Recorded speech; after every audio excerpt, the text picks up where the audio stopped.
You're listening to Head to Head, a Star Wars podcast. Two fans, two generations, all things Star Wars begins now. All right, well, hello, everybody. I'm Eric Vansel. And I'm Daryl Sanders. And we're your hosts for this show. And, of course, as you guys know, every Thanksgiving Eve, we always bring on a third co-host. And, of course, that person is usually Dave Kazi.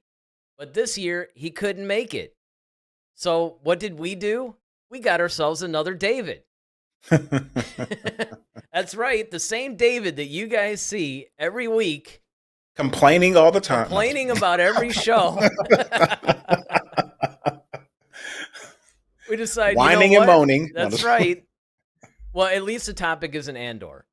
I mean, that's let's be thankful, right? So we brought David. David, how's it going? Doing well, sir. All right. Well, hopefully that doesn't change in the next hour or so. But, you know, as usual, our Thanksgiving Eve show is usually kind of loose. It's a little bit, you know, a little bit less structured, I would say, than a lot of our usual shows. Of course, Ted's with us. This will be fun. He says, hey, David. See, there we go. Ted, of course, Ted's another one of our usual guys. So tonight, the topic is going to be, this is going to be a little bit of a fun topic because, look, we all whine about Kathleen Kennedy and the way that she's running Lucasfilm and, you know, how we would just love to see her replaced and everything. So tonight we thought we would actually present and discuss the people that each of us think should be the new head of Lucasfilm. Now, I know that how I made my choice. I want to go to each of you guys. Daryl, we'll start with you. How did you come about making your choice for this? Pretty much, I kind of looked at the position itself. So in order for me to kind of like, you know, frame this, I had to look at the actual position itself. What does that position require? And then I look at people's track records and things that they've actually done. And, you know, if I'm like, okay, you know what? This has been successful. This hasn't. And looking into it, I looked at one of the main keys I looked into was franchises, because that's what Star Wars is. It's a franchise. It's not like it's like a one-off movie or something. So my neat thing is you need to have a history and a good track record of dealing with franchises. So once I was able to see that you could deal with a franchise, it was successful, that was usually a good sign for me. All right, David, what about you? How'd you arrive at your choices? This was actually very difficult because this is not my, you know, profession like you are. But after talking to Daryl and him really framing it for me, vision was a really important thing. Do they have imagination? What type of philosophy they kind of have? One of my choices that I picked, I really agree with his philosophy and his approach to film and to how he does his production and everything. So probably being organized, having a vision, and of course, making good movies. Well, and that's probably one of the most important things, because when you look at Kathleen Kennedy, on paper, she's a perfect choice, right? I mean, she's an amazing producer. She was Spielberg's right-hand person for a long time. Lucas handpicked her to basically take over. So, I mean, if you just look at the pedigree and pretty much just, like I said, on paper, does she check all the boxes? The answer would be yes. So I agree. I think that definitely you do have to look and say, hey, look, what is your overall vision for these films? Like, what is it that you bring to the table? What direction do you want to see it going? I think that's actually one of the biggest issues that we face during this. I don't really think that she was thinking in terms of a vision.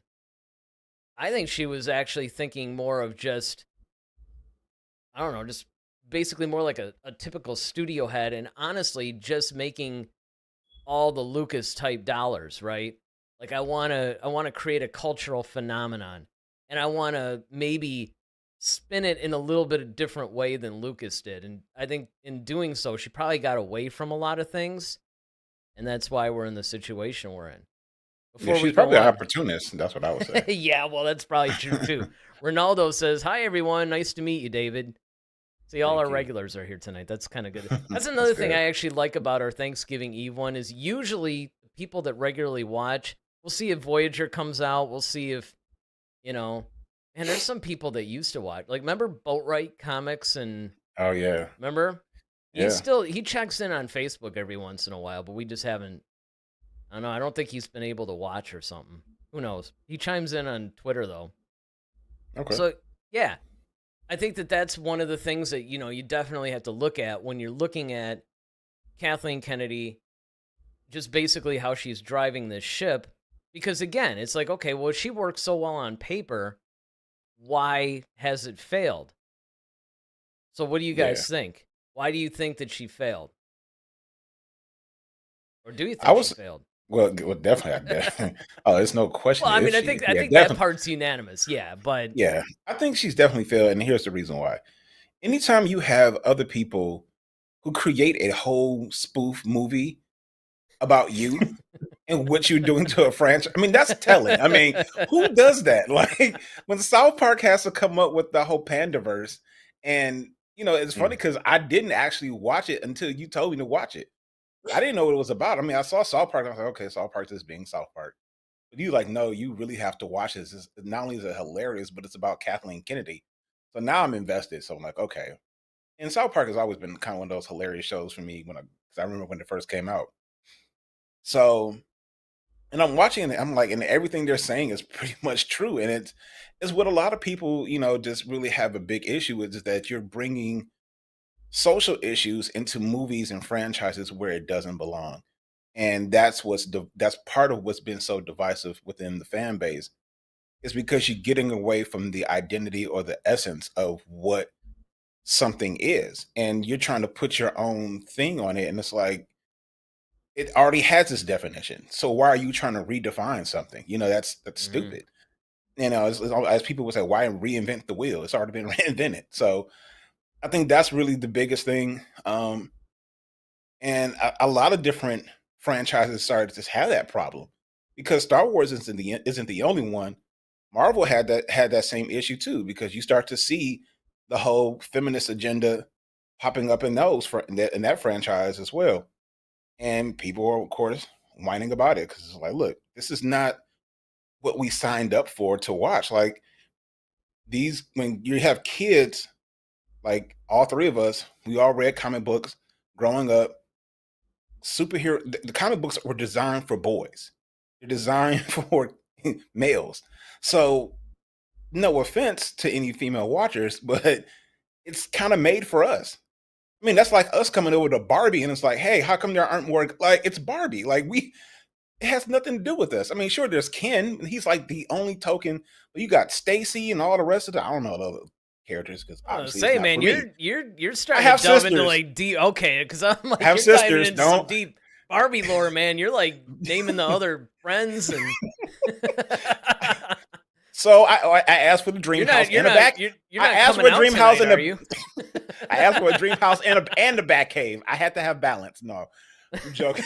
But I had the Malibu car and the Batmobile. No, but seriously, it's having sisters, and of course they wanted all that stuff. So, but once again, that's the franchise. And when you go to see the Barbie movie, I mean, like you expect to see little girls watching Barbie. You don't expect to see a bunch of boys in there. I mean, you see dads in there because they probably got to take their daughters to go see it. But other than that, like it's not for us. So when we're looking at Marvel, we're looking at our heroes. We don't want to see Pepper having to save half the Avengers. It's like, Mm. come on now. It's not. Well, but if it's done right, though, like for instance, If it makes sense and if it's earned, well, sure. we pointed this out a lot, right? We have pointed this out a lot. Is that there's a lot of really cool female characters in there. See, now I'm hoping Voyager isn't watching. But the thing is, and again, and this is what I always say, right? I mean, there's a whole adage, go woke, go broke, right? I mean, it's just one of those things where I think that when you start to shoehorn in anything that isn't timeless, because that's what George Lucas's thing was all about, create timeless, classic things that deal with wide sweeping themes. You're not trying to get into the minutia of whatever the current social issue is. And as soon as you do that, that's when you're going to lose people in stuff like this. That's not to say there aren't movies that you can do that. It's just not Star Wars. So, David, what about you? Where do you think that Kathleen Kennedy... Because this is what's really interesting to me, and this is why I'm glad that you were able to do the show tonight. Because you're a relatively new fan, you have a different perspective a lot of times than a lot of us old, shall we say, veteran fans. Mhm. So it would be interesting to see where you think she went wrong. I think her philosophy doesn't match reality. Much like what Daryl was saying, when you try to take activism and put it into film, and it's more like Daryl said, you don't have to reinvent the wheel. Star Wars is phenomenal. Like it's already, a cultural phenomenon. You don't really have to try to make it what it already is. But I think she approached it with the mindset of, okay, I have this platform and I want to preach or say certain things to make a difference. And again, the way like the force is female and some of those feminist ideas again don't match reality. And even though this is, fantasy in a sense, you don't want to be so removed from reality to the degree that when people watch your movies or your shows, they're like, that's just not believable, or you don't want to abandon the source material. One of my mentors told me that you want to make sure that you connect with your audience to the degree that they say, you know what, this guy gets it. And I don't think she captured that. I don't think she made, films and shows to the degree where Star Wars fans saw it and said, you know what, this lady gets it. Like she knows what we want to see. One of the things in Spider-Man 3, for example, I thought they did a really good job at giving the fans what they wanted.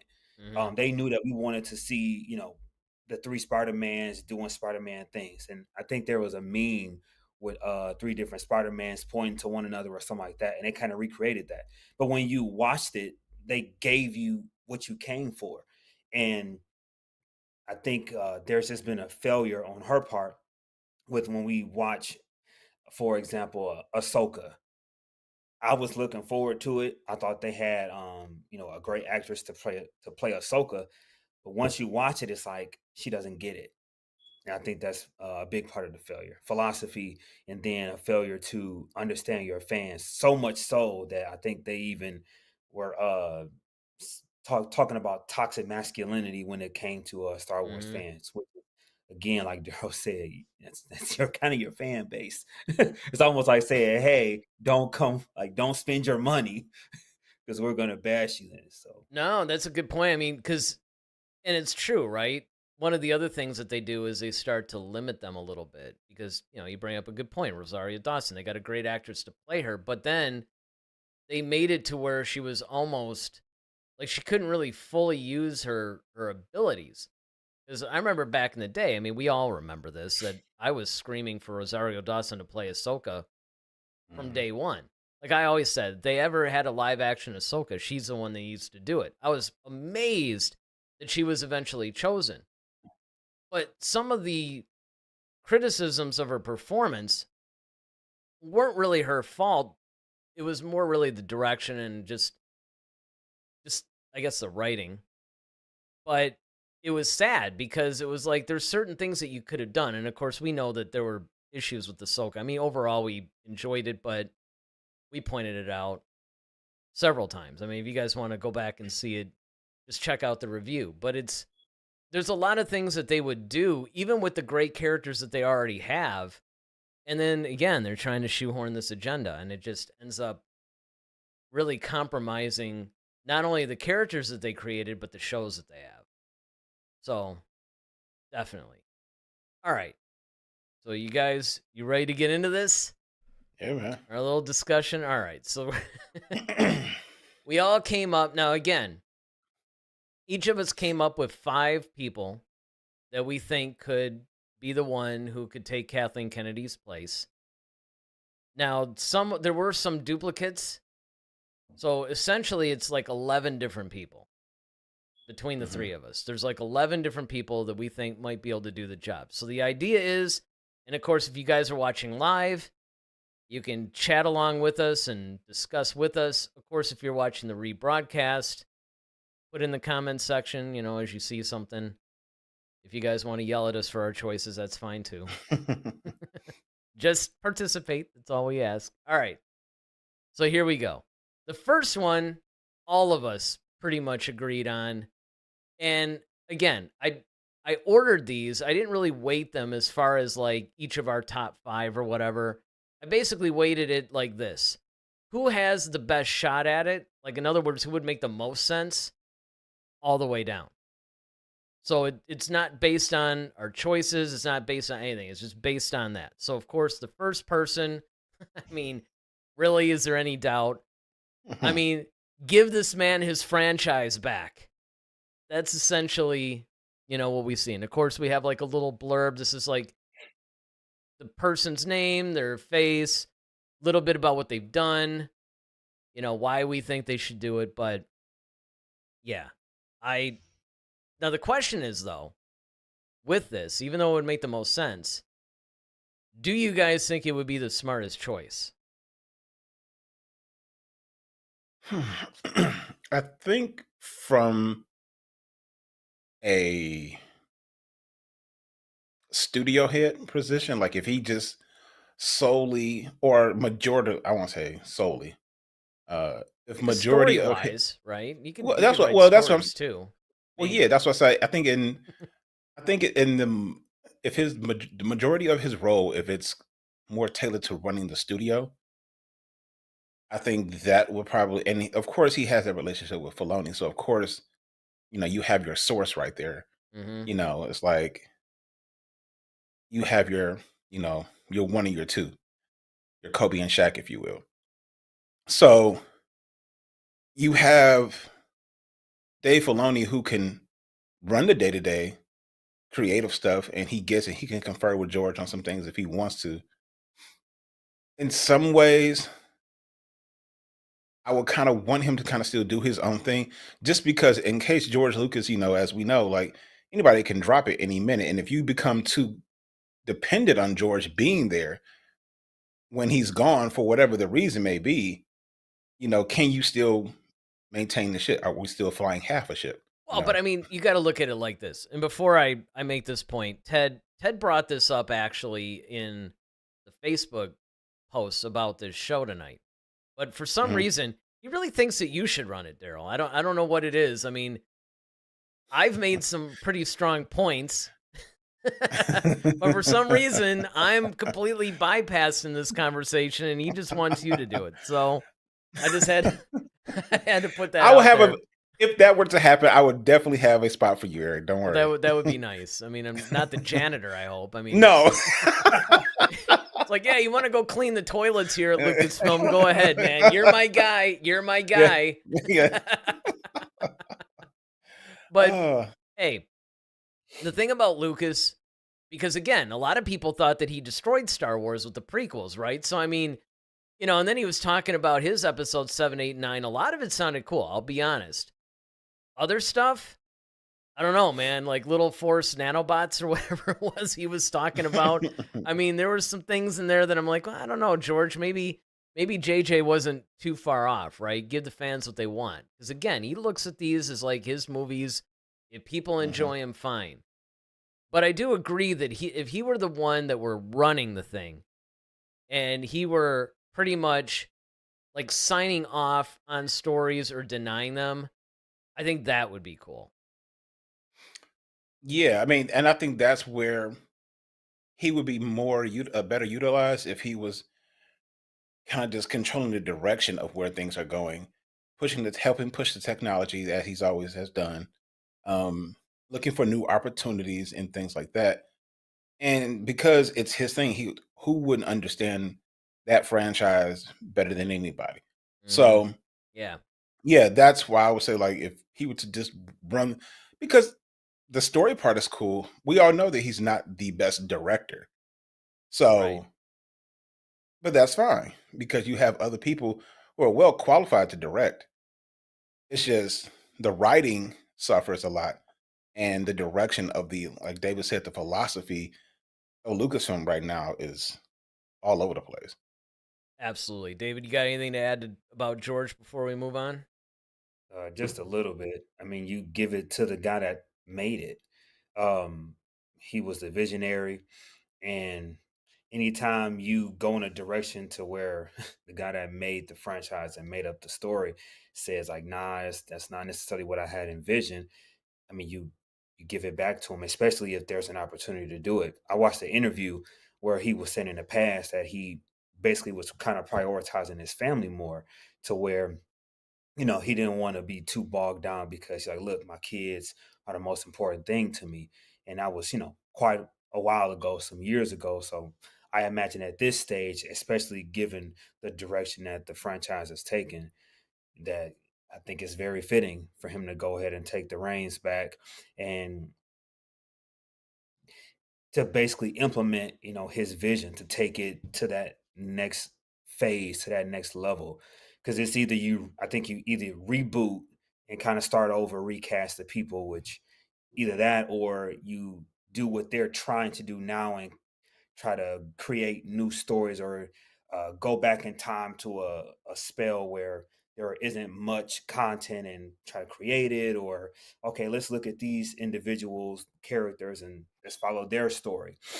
But with him, if you put him back in charge again, I just think it'll be back on track, and the wokeism will be out of it. And I think that's one of the biggest problems, which is kind of what you see in other films and things of that nature that try to go in that direction. It just doesn't work. So hey, give it back to the guy that made it successful in the first place. Oh yeah, as I know, if I were Lucas, man, I'd be like just itching to get Livid. this thing back. Like desperate. I mean, granted, he's sitting on $4 billion because he sold it, but still, it's his whole legacy that he's.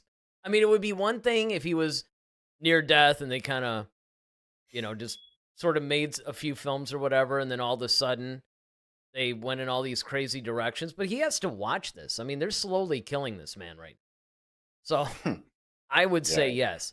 All right, so the next choice, this one, and of course, all of us had chosen Lucas. I don't know if all of us chose Adam. It's kind of funny because I'm in this like little production bubble of mine. So I can't actually read my own fine print on these graphics. So you guys might have to help me out a little bit. But second to Lucas, the next guy that would make sense to do this, of course, is Dave Filoni. Now, I think I'm the only one that actually came up with this one, which actually surprises me, because he does seem like he would be, like, let's just say he would make the most sense next to Lucas to actually take over. Now, where I think that maybe you guys might not have featured him because, again, just because you're a really good storyteller and all that stuff doesn't necessarily mean you're a good studio head. And that is an important distinction. So there is that. Well, yeah. I mean, that's true. I talked to David, and I made the comparison, saying like, just because you're a great basketball player doesn't mean you're going to be a great head coach. Right. Because obviously, like, Michael Jordan's the greatest basketball player of all time, but he refuses to coach because he knows, like, the type of person that he is, it wouldn't fit with him being a head coach. On the other hand, though, Dan Campbell was a former player. Yeah, some people can do it and others can't. That's what I'm saying. Like, but then again, Dan Campbell wasn't the greatest tight end ever to play either. So yeah, it's true. It's kind of like, you know what, this isn't working out. Maybe I'll just go into coaching. Yeah, exactly. But no, for me, for Filoni, the reason why I didn't put him on my list is because we need him to tell the stories. I need somebody who understands the story writing and the storytelling, and like to have someone who gets. And where he is right now, I think that's the best spot for him. I think as chief creative officer, I think that's where he can do the most good. And that's Oh, yeah, but you are forgetting that Lucas, when he ran Lucasfilm, granted, was his company, Mhm. he was a storyteller and studio head.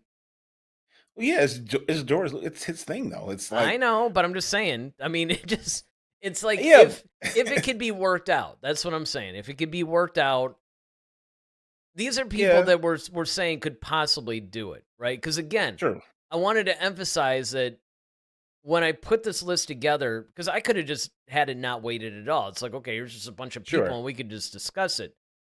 But it's just like, who would make the most sense given the entire pedigree. But that doesn't necessarily mean that they're, say, better than the 6th guy on the list or something. It just, Right. because, we do have a couple of studio heads on this list too.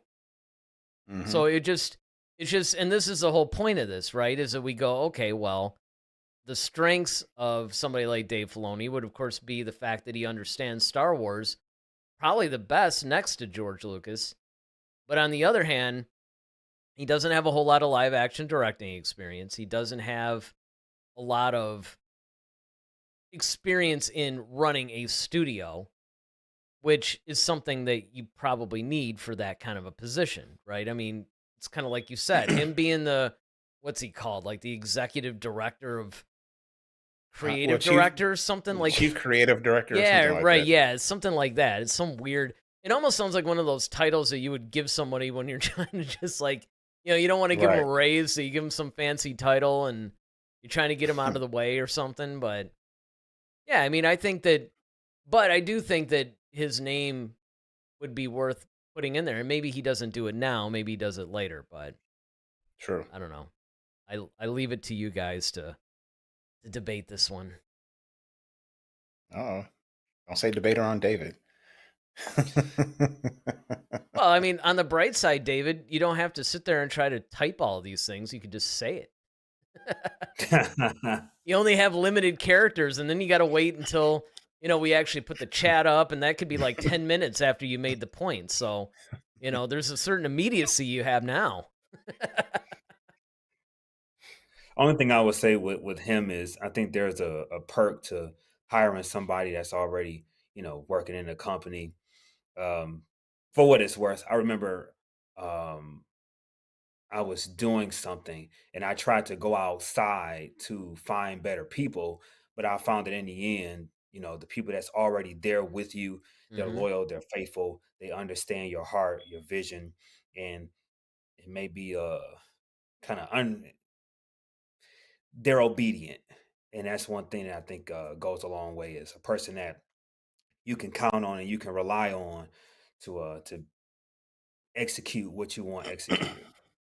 Oh, yeah, absolutely. I mean, somebody who's already inside an organization basically understands everything about it. Not only do they know the job, but they know basically the temperature of that organization, the people. They know pretty much just kind of the basic flow, how things are done. I mean, there's a lot to be said about hiring somebody already within. So that's definitely a point in his favor because he's kind of the guy. Mm-hmm.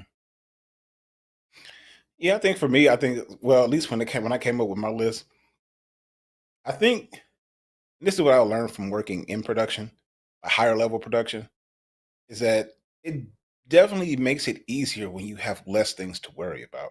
Yeah. So when you don't have to run audio, lights, and camera, and like when you can just focus on one thing and make sure that's tight, it really allows you to be better at your job. And so that's why for me, not saying that Dave Filoni couldn't do it, it's just that I think that if he could put more of his energy into, because that's what's severely lacking a lot of times too. So I think if you have someone who has the true creative control over that, and he's trusted with that, because that's the other problem I have with Kathleen, is that I don't think she trusts Dave Filoni to, like David said, to do what she wants him to do, in a sense of like, well, why not we put this, how about we have a woman be this? And like Dave Filoni seems like he'd be the type of person like, nah. Yeah, how but about at the no? same, yeah, it's almost like that's. But my friend here says it's just fine, And I think that she trusts him to a certain point, but then she can kind of assert herself, which I believe she probably has, because from things I've heard from other directors, where she's asserted herself into the production of it, hence Lord and Miller and all that. I mean, I think that if you have someone who can just have the autonomy to just do what he does best, and that's tell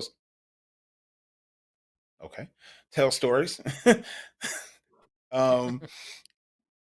like I changed colors, like You a did chameleon. change colors, so it was kind of weird. I'm still colored. Never mind. So You didn't change. Anyway. You didn't change colors that much. Well, I'm still part of NAACP, so I'm fine. Listen, If I'm dark, if I end up darker than you, then I might have to Oh look and my see what the God. problem is. But well, you definitely be invited to Thanksgiving tomorrow. oh, there you But go. Oh, It's like I'm taking your place. Lord. got to give you like a a darker name. It's like De Eric. So, Oh, maybe. Told you, man. I'm graham cracker. Remember? All right, that's right. Sorry, Dave. I completely just derailed all the point. Then we just went in this other direction. Oh, sorry. mm. I forgot about that. That was a Man. good one. That was a good one. So I think with Dave Filoni, I think we could just focus on him being the creative, the chief creative officer, and you actually have someone who's really more skilled as running the business and the marketing. And that's another thing that we don't touch on a lot is the marketing aspect of Star Wars. That suffered massively. So Oh I yeah. think if you have someone who's good at doing that, and you just let them, hey, you run the business, we'll take care of the content. I think it'll make it a better ship.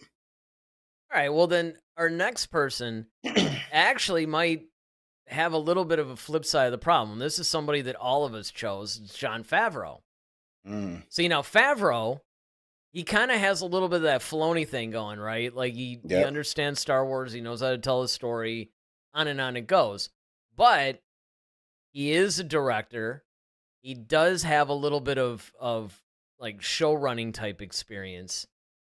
So he's Yeah. somebody that maybe where you keep Filoni more in that executive, creative director or whatever role.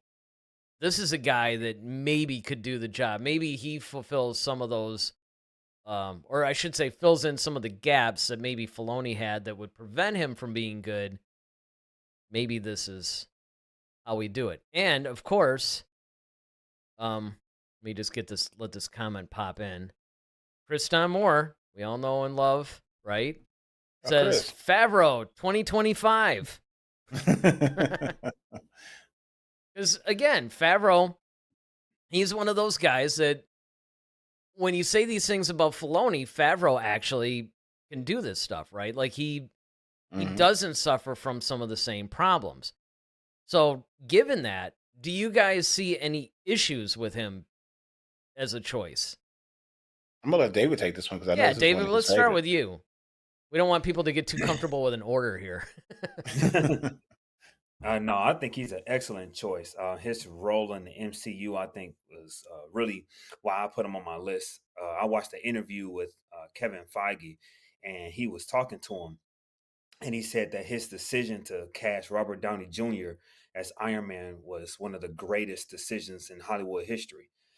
He went on to say that the Marvel wouldn't have a studio if it wasn't for him in that decision that he made.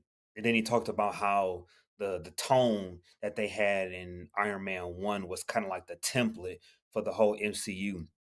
Their ability to blend the realism, the depth, and the comedy is kind of like that identity, if you will. And we've actually seen other, movies try to do it. Even I think DC tried to kind of Mhm. copy and paste Yep. it, but it didn't work. And Nope. Nope. yeah, a lot of Not at all. Well, but they just never had. See, the difference is at Marvel actually had a plan, right? They had the whole like Yep. phase 1, 2, 3. They had this stuff mapped out years in advance. And DC never did that. And they were just all over the place with it, and they suffered because of it. And by the time they did start to get a little bit of a thing going, and they had some, I mean, it was just too little, too late at that point. and like with Dave Filoni, he already works for the company. The Mandalorian is one of the few shows that doesn't suck. One of the things that we've, in the comment section that I've said a lot is a person being battle tested. And I think, he's definitely proven himself above some of the other people that work for the company. You look at the fatal flaw with Ahsoka, the Acolyte, and some of the woke stuff that they put out. He's done a really good job. Um, like I said before, Kathleen Kennedy, like she doesn't get it, but I think John Favreau completely gets taking something, respecting the source material. When you look at his ability to take Iron Man, for example, and to make it in such a way that people watch it and say, and they look at it and say, like, man, this guy gets it. Iron Man is one of my favorite films because there was a scene, you talk about focus with the film, where he realizes that his weapons are being used for terrorism, and then it fuels him in that drive to fix his mistake and grow up, and be a man and learn how to. I wouldn't even say be a hero because that wasn't really what he was trying to do. He was taking responsibility for the mistake of his company. He's like, look, this is going on. And I remember the scene where he was talking to Piper. I'm sorry, Piper, where he was talking to Pepper, and he said she caught him in, I think she was pulling that thing out of his chest and changing it out or something, and he said, look, like, I finally know my purpose, I finally know what I'm here to do. And man, like, that was one of the best scenes for me. And again, you talk about a guy that's battle tested. Not only that, um the MCU, I looked it up, is the highest grossing franchise, like, ever, like, by far. Well, it should And be. It's got he like was 30 movies. and he I mean, just by sheer and he numbers, it has to be up there. Right. and he was a part of, like, he started it, and he was a part of it, the whole night, and what he learned from there. And last thing, you look at what he did there and how he could take Star Wars and then be one of the few to actually adapt it to such a degree that people look at him like, you know what, the work that he does, he's battle tested, and he gets it. He gets you can give him something, and he can stay true to the source material. Yeah, well, it makes me, just in that recap, if you look at the first Iron Man movie compared to where we're at in the MCU now, it's like two different franchises at this point. I mean, there was so much more depth and like real movie making that were done on the earlier Marvel films versus the later ones. It Mhm. just, you kind of miss that. And you hope at some point they go back to that. Yeah, it's kind of like the Fast and Furious franchise. Like when it started off, It's it true. was, it had a lot of depth to it, and then A now it's crime just, drama. I mean, that's yeah, it's a crime basically like drama. the first one was like, and now, but at least with the Fast and Furious movies though, they're I would say they're still enjoyable. They're taking on more of a Mission Impossible, or maybe some of the more like Jason Statham type action movies or something like that. Those kind of like over the top stuff. But they're still like, I don't know, the last one, that 10, was yeah, Fast that 10. was that was essentially a sequel to 5. And 5 is actually probably of the later ones, one of the ones that has like the most depth to it, right? It almost harkens back to the original one. Hmm. So we'll have to see. I don't know when's the next one coming out. David, do you know? Yeah, do you know? When's No, the I don't know. when's it really? I'm surprised. I know. I was waiting for the answer. Because I mean, because they basically left it off at a cliffhanger. I mean, they gotta conclude it. So I'm really curious. But no, this is all good. This is all true. You got anything you want to add to Favreau, Daryl? Not much. I'm just because I'm going to just say that the thing about Favreau is that I think he's checked all boxes in the sense of the production world. Hmm. So now I think the only other place for him to go is to a studio head. He's been an actor, he's Yeah, been a that's true. director, he's been a producer, he's written, he's been a writer. So now it's like he knows everything that comes with making a film. So it's kind of like, when you start in the company, you start off as like, the mail boy, passing the mail out to now, like, okay, look, you've you've done all the major positions. I think it's time to give him the whole ship now. Let him be the captain. No, I would agree with that. Well, the next person that we have, and again, this is a person that I definitely would choose to do a movie. I don't know about a studio head. This is one of yours, Daryl. And of course, that is Mr. Steven Spielberg. So because he's your choice, go ahead and lay it out for us. Yeah, I mean, I just think that, he's one of the greatest filmmakers of all time. And He does run Amblin because Entertainment, though. I should point that out. Yeah, I mean, and he's been a producer. He, of course, he's a director, and just the years that he's accrued in the film industry, knowing the talent, the respect, the gravitas that his name just wields, people. It's kind of like, I made the joke a little bit earlier from Austin Powers when he had that cameo, and she was like, "Well, I think, I was hoping it was going to go this way," and then he holds up his Academy Award. And it's like, my friend here says it's just You know fine. what? There was a picture of him with an Academy Award that I almost put on here just to reference that. You should have put the one with Austin Powers. That'd have been even Oh more yeah, hilarious. that would have been funny. But the thing is about Steven Spielberg is because he's so revered. I just think like there's nothing about filmmaking that he does not understand. Plus, Yeah. he was also one of the ones who helped George with Star Wars. Yeah, even up to the So sequels. He did a yeah, few so it's things. like, George, well, hey, I want your eyes on this. So that alone just like I mean, you're talking about a titan in film. And why wouldn't you once again like have somebody like that who completely understands the day to day, the minutia? Like, there's nothing that he hasn't run into that he probably that he can't fix. Oh, just his experience on Jaws alone, like what a disaster Exactly, that turned out to be. I mean, I'm sure exactly. that's like his first movie. Right. He's already worked with John Williams, so I Oh mean, yeah, yeah. There you go. so I mean, On like I said, numerous it's occasions too. a new exactly. So he's created, and he's used to creating worlds. He's used to expanding things. So when you think about like Jurassic Park, like he gave us that, and he completely expanded that. E.T. He's done. There's so much that his filmography is endless. But he understands timeless storytelling. He understands how to and he would know who to bring in, who would be a good director for certain types of projects too. That's the other thing. And it's like, who's going to say no to Steven Spielberg? Yeah, that's a good point. And I mean, that's true. He could bring in a lot. Now, let me get this thing in from Chris real quick. He says, would be a full circle moment with the Yoda reference in E.T. and vice versa in episode 1. Yeah, right. Where the ETs were in episode 1. Yeah, that's true. That would be. Well, don't forget that Spielberg was supposed to direct Return of the Jedi. That was supposed to happen, but I forgot what it was that prevented that. That was nearly a done deal. And a lot of people, I don't think, realize how close that was.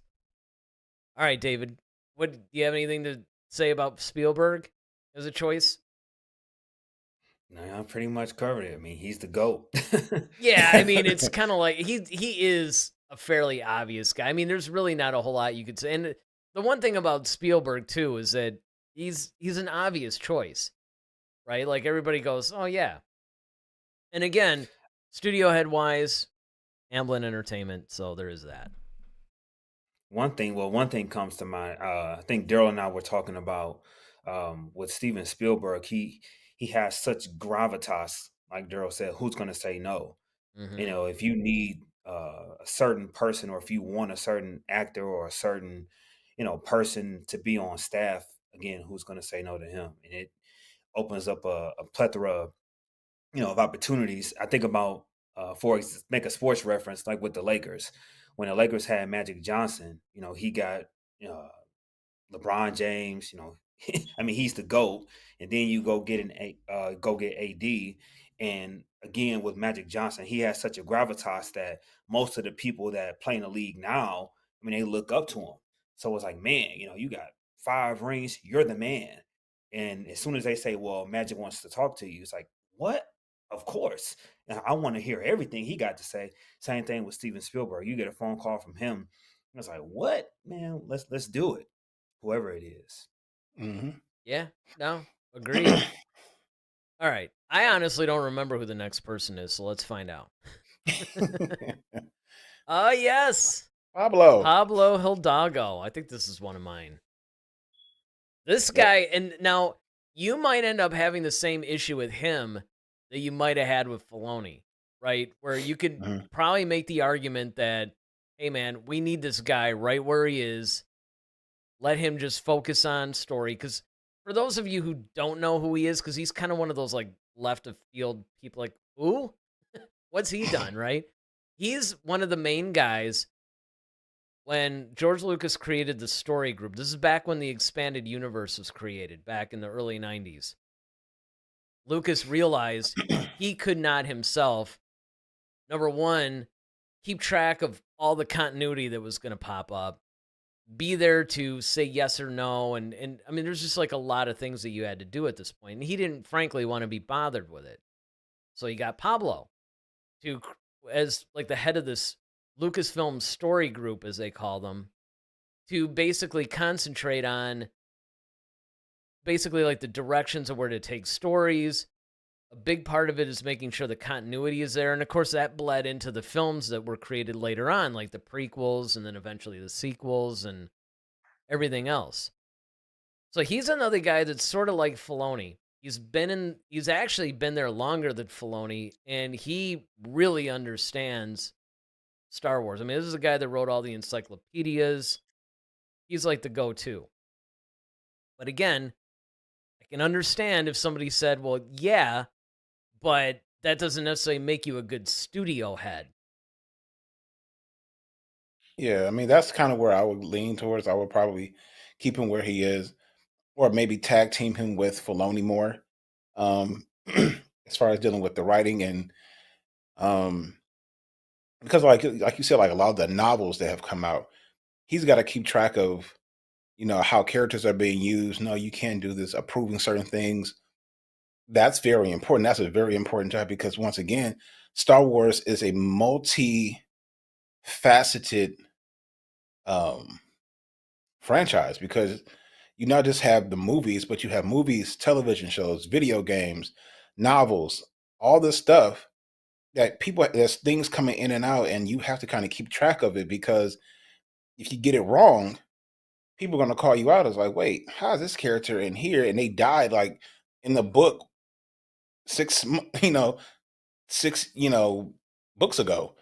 That doesn't make sense. So, and I remember that was one of the things that when Disney bought Lucasfilm is that they wanted to consolidate and pretty much like almost start over with um, the canon.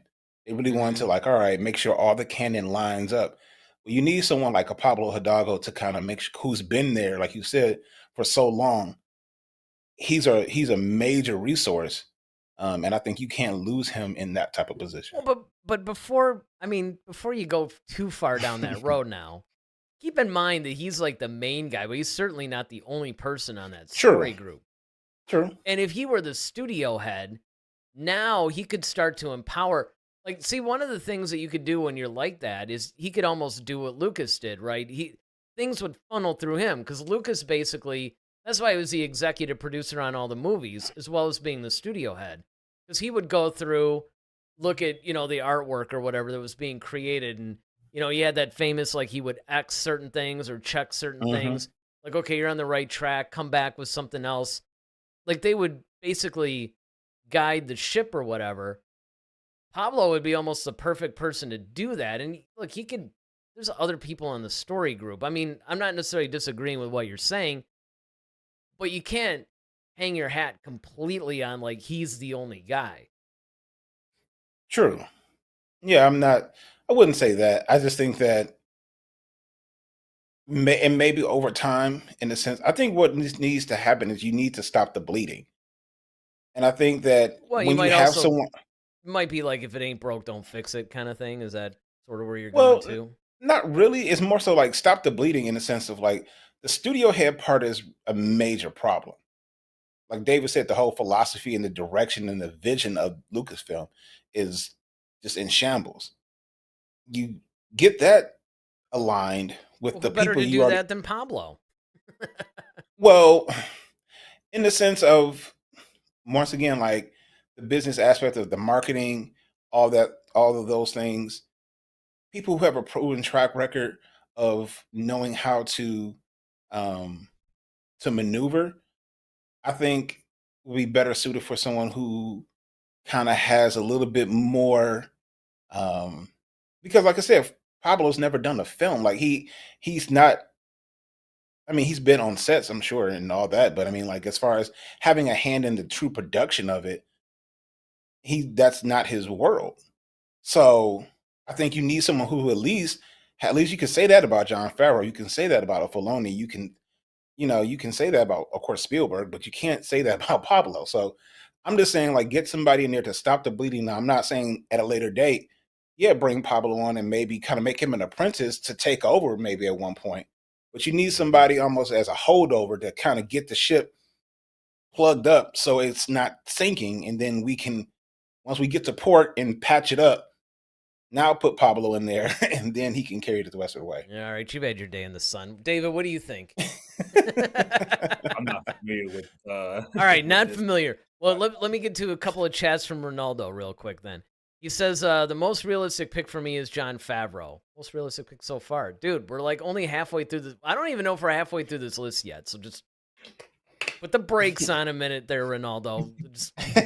This is the kind of comment you need to make when we're done. But all right, we'll roll with it. That's fine. The way he talks tells me he's able to run a studio. Besides, he learned a lot from Kevin Feige, which is, that is true. Mhm. You can't argue with that. The other option for me is Dan Lin. Yeah, that's another name. I'm not 100% familiar, but I'm somewhat. Was actually another option to run DC Studios before James Gunn and Peter Safran. Yeah, Dan Lin. Why does that name sound familiar? You guys know who it is? Who he is? I've heard the name. I know I've heard the name. I don't know why I keep admitting things like this on a live show. Like, what I really should be doing is going, well, of course, Dan Lin. I mean, but it's so obvious I didn't think it should be on the list. Because we're an honest group of guys. That's why. That's right. That's why. Well, hey, we learn things too. It's not like we know everything either. That's why it's oh, he's the chairman of Netflix. Oh, well, okay. I only watch it every day. So yeah, but I knew the name sounded familiar. But he produced Sherlock Holmes. Uh Oh, the Robert the Downey Lego Jr. version? Yep. Ooh, I The love Lego those. movie, Love that. the Lego Batman movie. Mm-hmm. So a lot of the Lego stuff. Okay, I have a new number one choice. Then also produced Disney's Aladdin live action. I wasn't too thrilled about that one, but It was better than I expected it to be. yeah. So those are just a few of his film credits. Well, you know what? Ronaldo opened the door. Let's bring in Kevin Feige. See? Told you we weren't done. He's another obvious choice, right? I mean, I think this is another one of those that I don't really think we have to go into why. But again, one of the things that I do respect about him, I don't necessarily think that he's responsible for Marvel's later failures, even though he is the head of Marvel, because I think he's gotten a lot of pressure from above from Disney, because he's actually like, who was it that went in and started firing all the woke producers? That wasn't Feige, was it? Yeah, I think so. It might have been him, I think because it was. yeah, because whoever was like above him or whatever pretty much took the cuffs off, and he has some of his power back.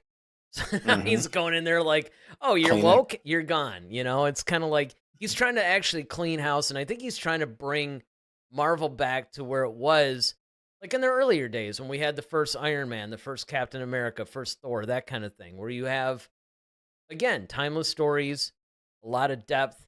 They were more like real movies, because that was a problem that I think that I had initially with Martin Scorsese's comment when he was basically disparaging them and talking about, well, they're not real movies or whatever. I mean, he's right in the later films, but the earlier films, I think that that's why Marvel got so big, was because they were real deep films. They just happened to be set with superheroes.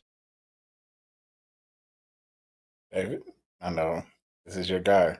It's your guy. Oh yeah, I mean, he is a savant of of Oh, filmmaking. I mean, some of savant.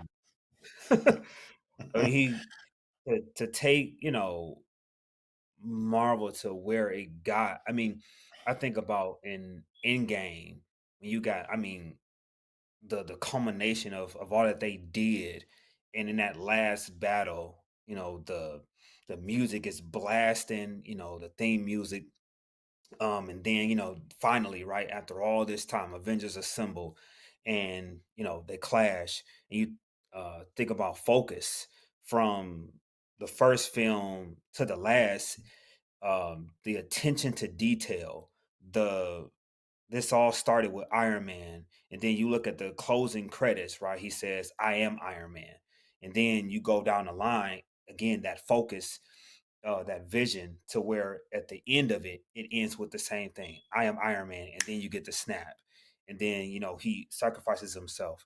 I mean, the character arcs, all of the different Mm, interpersonal relationships, the adding of new characters. One of the things that I thought that the MCU did very, very well was the attention to the characters. yeah. One thing that I think John Favreau said when he made Iron Man was he tried to get close-ups of Robert Downey Jr.'s face as much as possible, so to make it personal. And again, just how you can balance all of those different things, pay attention to detail while having the macro, sorry, structure, is phenomenal. And then that's one of the things that Star Wars needs. When Daryl explained to me that it wasn't just lightsabers and the Force and all this cool, action and fight sequences, that there is a political aspect, there's a depth, and you saw that in Andor. I want to say one of the last shows you all had, you all referenced how they were practically in a board meeting, or something like Yeah, I remember like that. that. I remember saying that. So yeah, it's like there's another side to it that I think Kevin Feige could really capitalize on if given the opportunity to really, and saw it in Captain America: Winter Soldier. It was practically a spy thriller, and he has this ability to use subgenres under the guise of superhero films, and to make something very, very good. And the direction that Andor the Mandalorian, with this more grounded, realistic view of Star Wars, I think he would do a phenomenal job with it. Hmm. Yeah, I mean, I can't find one flaw in David's point, man. I mean, No, I completely agree not with only is there no flaws, but he even put Andor in a positive light. I caught that. exactly. That's why I said Was I'm not even gonna say I'm not gonna say anything else. unexpected.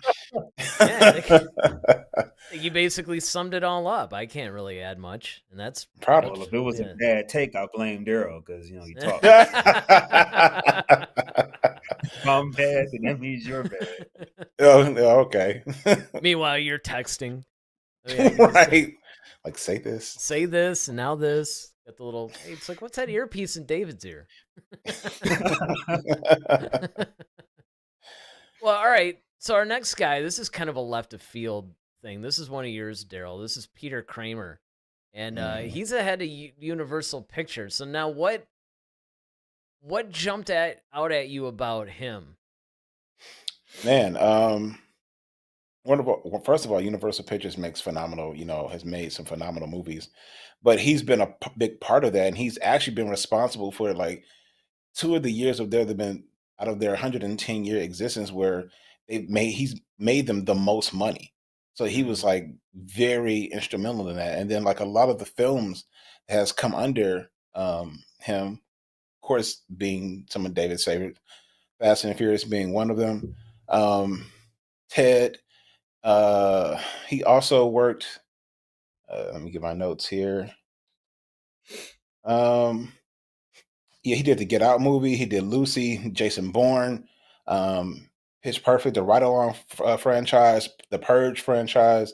So once again, also Jurassic World, Jurassic Fallen. So things that I told you in the very beginning that franchises mean a lot to me because that's what Star Wars is. It's a franchise. So I need to see that you have a proven track record of dealing with the franchise, and especially for something like Jurassic Park that has already been established by Sir Steven Spielberg already. Like okay, to be able to continue that that legacy and make those movies good. I mean, sure, it may not be as good as when Spielberg did them, but they were still really good movies, and they still made a lot of money at the box office. the Fast and Furious, of course. He's done, Hobbs and Shaw, Get Out, which was kind of a revolutionary movie. People really didn't know what that was, but it's heralded as one of the greater films in recent years.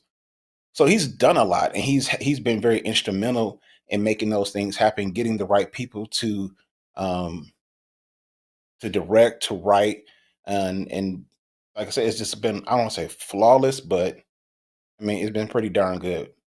Yeah, it's a good track record. David. I'm surprised you picked him.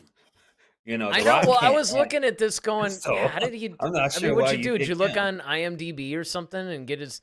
Like, I mean, have you been You a said what? closet fan? Well, I'm just trying to figure out how. I mean, how did you? I've never heard you talk about this guy. like, how do you even know who this guy is? You had to have. I mean, I'm not Well, necessarily trying to call you out on a live show or anything like that, but I mean, I don't know. This is just. I mean, again, it made sense when I basically read all this stuff about him, Mhm. and obviously listening to your explanation makes perfect sense. I don't know. It just doesn't. It just seemed to be like a weird. I don't know. I guess it's kind of freaking me out in a way. um, Next when I thing you're left you, gonna I was say, only born a learner, but I now I guess. am. Well, next. But no, I mean, I think the biggest thing for me, like I said, was um, successful studios. Like that was like when I told Yeah. you Okay. on the That makes onset, like sense. I said, okay, I need to see um, track records, and I need to see people who really have um, done the work. And looking at different studios, I'm like, okay, sure, these are common ones, but then there are some other great, studios that have done, and Universal has always been one of my favorite, studios anyway. So I was like, okay, well, who's running it, and what have they done? And when Hmm. I looked at his resume, and I'm like, okay, this guy's got it. He's got it going on here. And I'm like, okay, well, if he can do it for these franchises, and now like I said, I went on a dive. Like, okay, franchise projects, um, popular studios, and he's done some of my favorite ones. Everyone who knows me knows I love The Purge, so Hmm. that was one of my favorite ones. I just thought the concept of it, and that's the thing. He pushes the boundaries of putting things out there, like Get Out. Once again, something no one has really ever kind of seen. It was weird, but it was kind of um revolutionary, I guess, in its own way.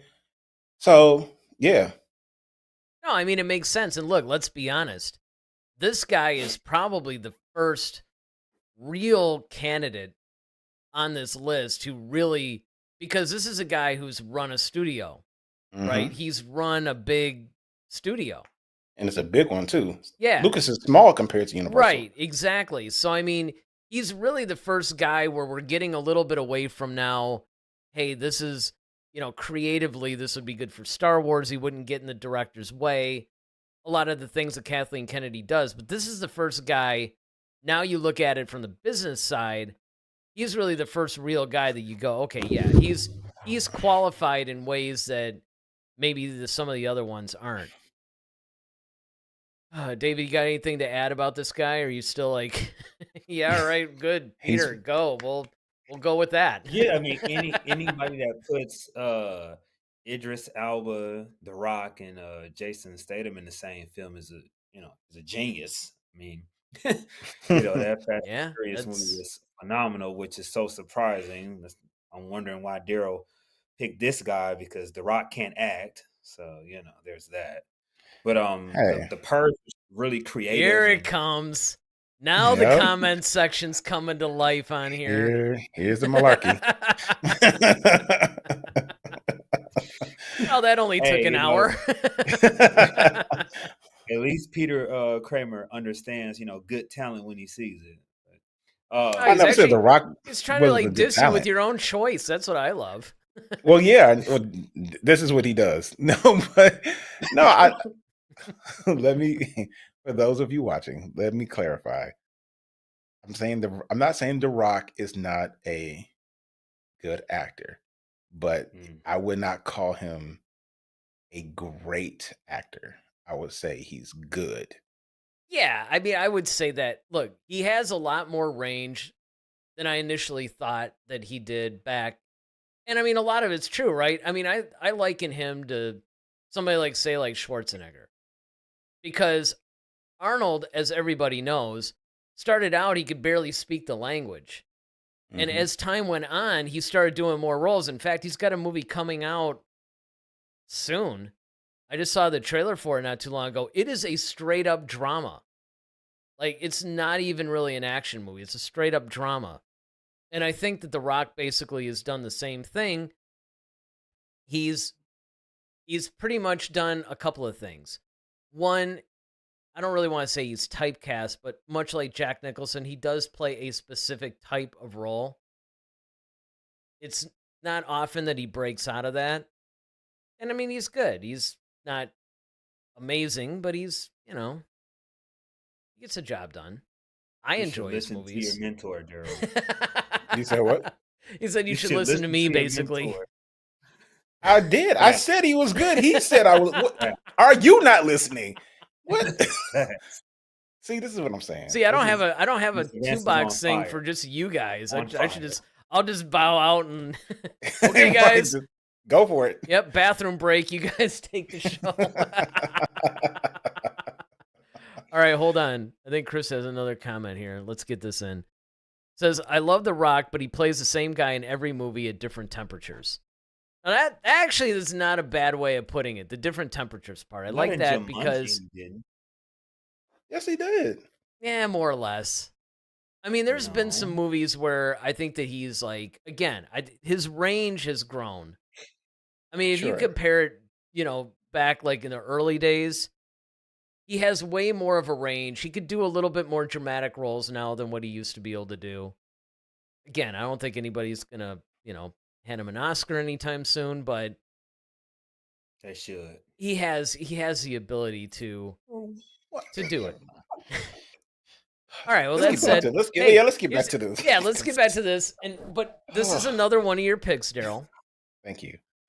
Let's Another get back to something guy, that makes sense. and well, I will say it like this: this is another guy that, much like Peter, he is probably one of the most logical choices. Again, this is another guy where I'm like, how did you? But again, when you went in, you read, like successful studios, once you basically explained that was a trajectory that you were going, this guy makes sense, right? Brian Robbins. Now, he's the CEO of Paramount, and of course Nickelodeon. Mhm. So he's another guy, has studio experience. He's run a studio, another bigger one. I guess it's bigger than Lucasfilm. And he's another guy that's been in a lot of successful projects. So again, the other thing that you have to look at too is, can you take a project from its inception to its completion, help bring it in on budget, make a lot of the right decisions? Unlike Kathleen Kennedy, who's firing directors like 80% into the movie, right? I mean, there's a lot of things that I think were happening where things were just, I don't know, they just seemed to be just going off track with her. And miraculously, we ended up getting okay movies. Like, I remember when we were all scared about Rogue One because you found out that 80% had to be reshot or something stupid like that. They switched, they had Tony Gilroy come in. Gareth Edwards was the actual director, but Gilroy came in and did a lot of scenes in that movie to the point where he was almost like the co-director in a sense. Yeah, So most of the stuff we saw in the trailer wasn't even in the movie. Yeah, there is that, right? So that was another concern that we had where, we're all waiting for these really super cool scenes only to be like, all right, I guess we don't get the really cool TIE fighter sunset thing or whatever. But this guy, I think this is another probably logical, like, when you're getting away from the creative part and you're moving more into the business part, this is a person that I think would make a lot of sense. Yeah, my other part that went into why I chose Brian was not only has he, done successful projects, he also was an actor himself. He was in head of the class. Yeah, So he was that's where I knew him from. What was Mhm. funny was when I saw his name on your list, I'm like, the long-haired dude from Head of the Class? And then Yep. I'm like, whoa. I guess like I knew that he went on after that show to be mostly behind the scenes.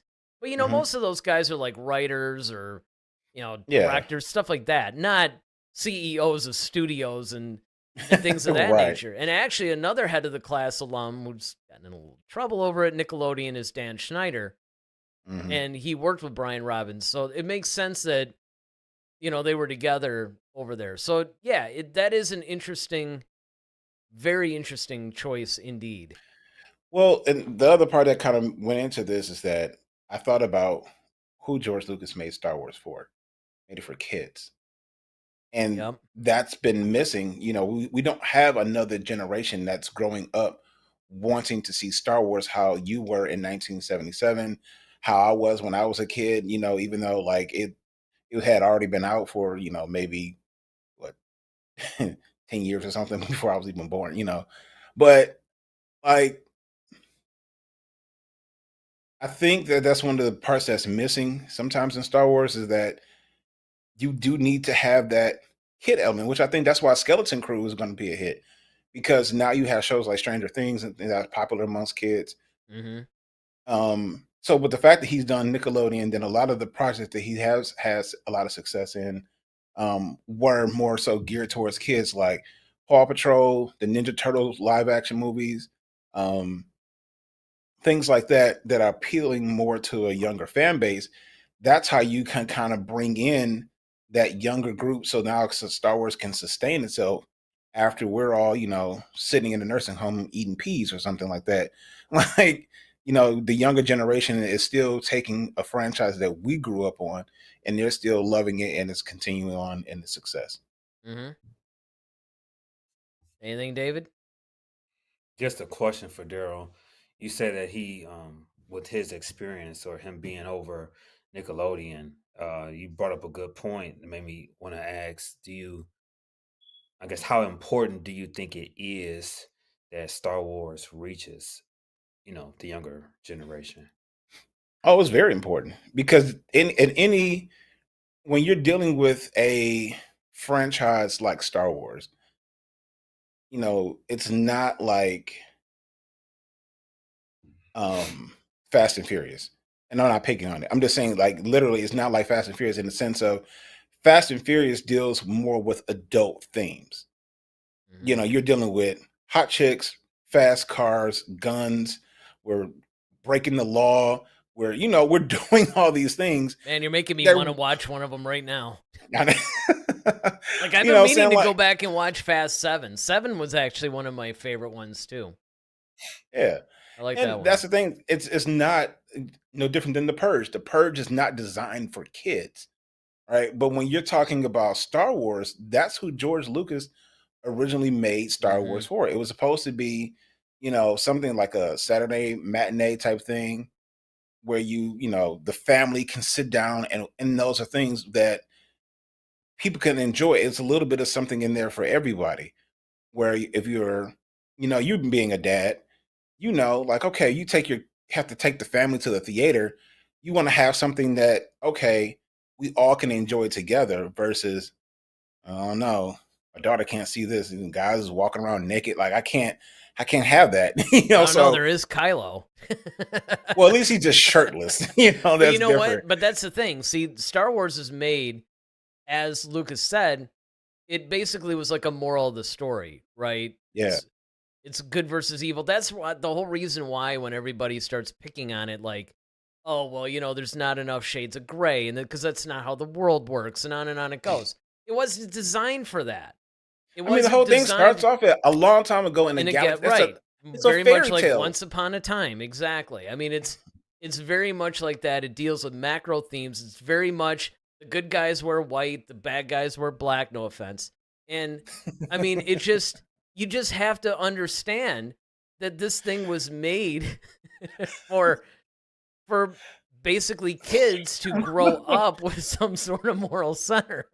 Now you see, David. You see see what I've been working with for the last like 20 You something got to years. give me credit for how I just kind of slid that in there You- right under the radar. Oh yeah.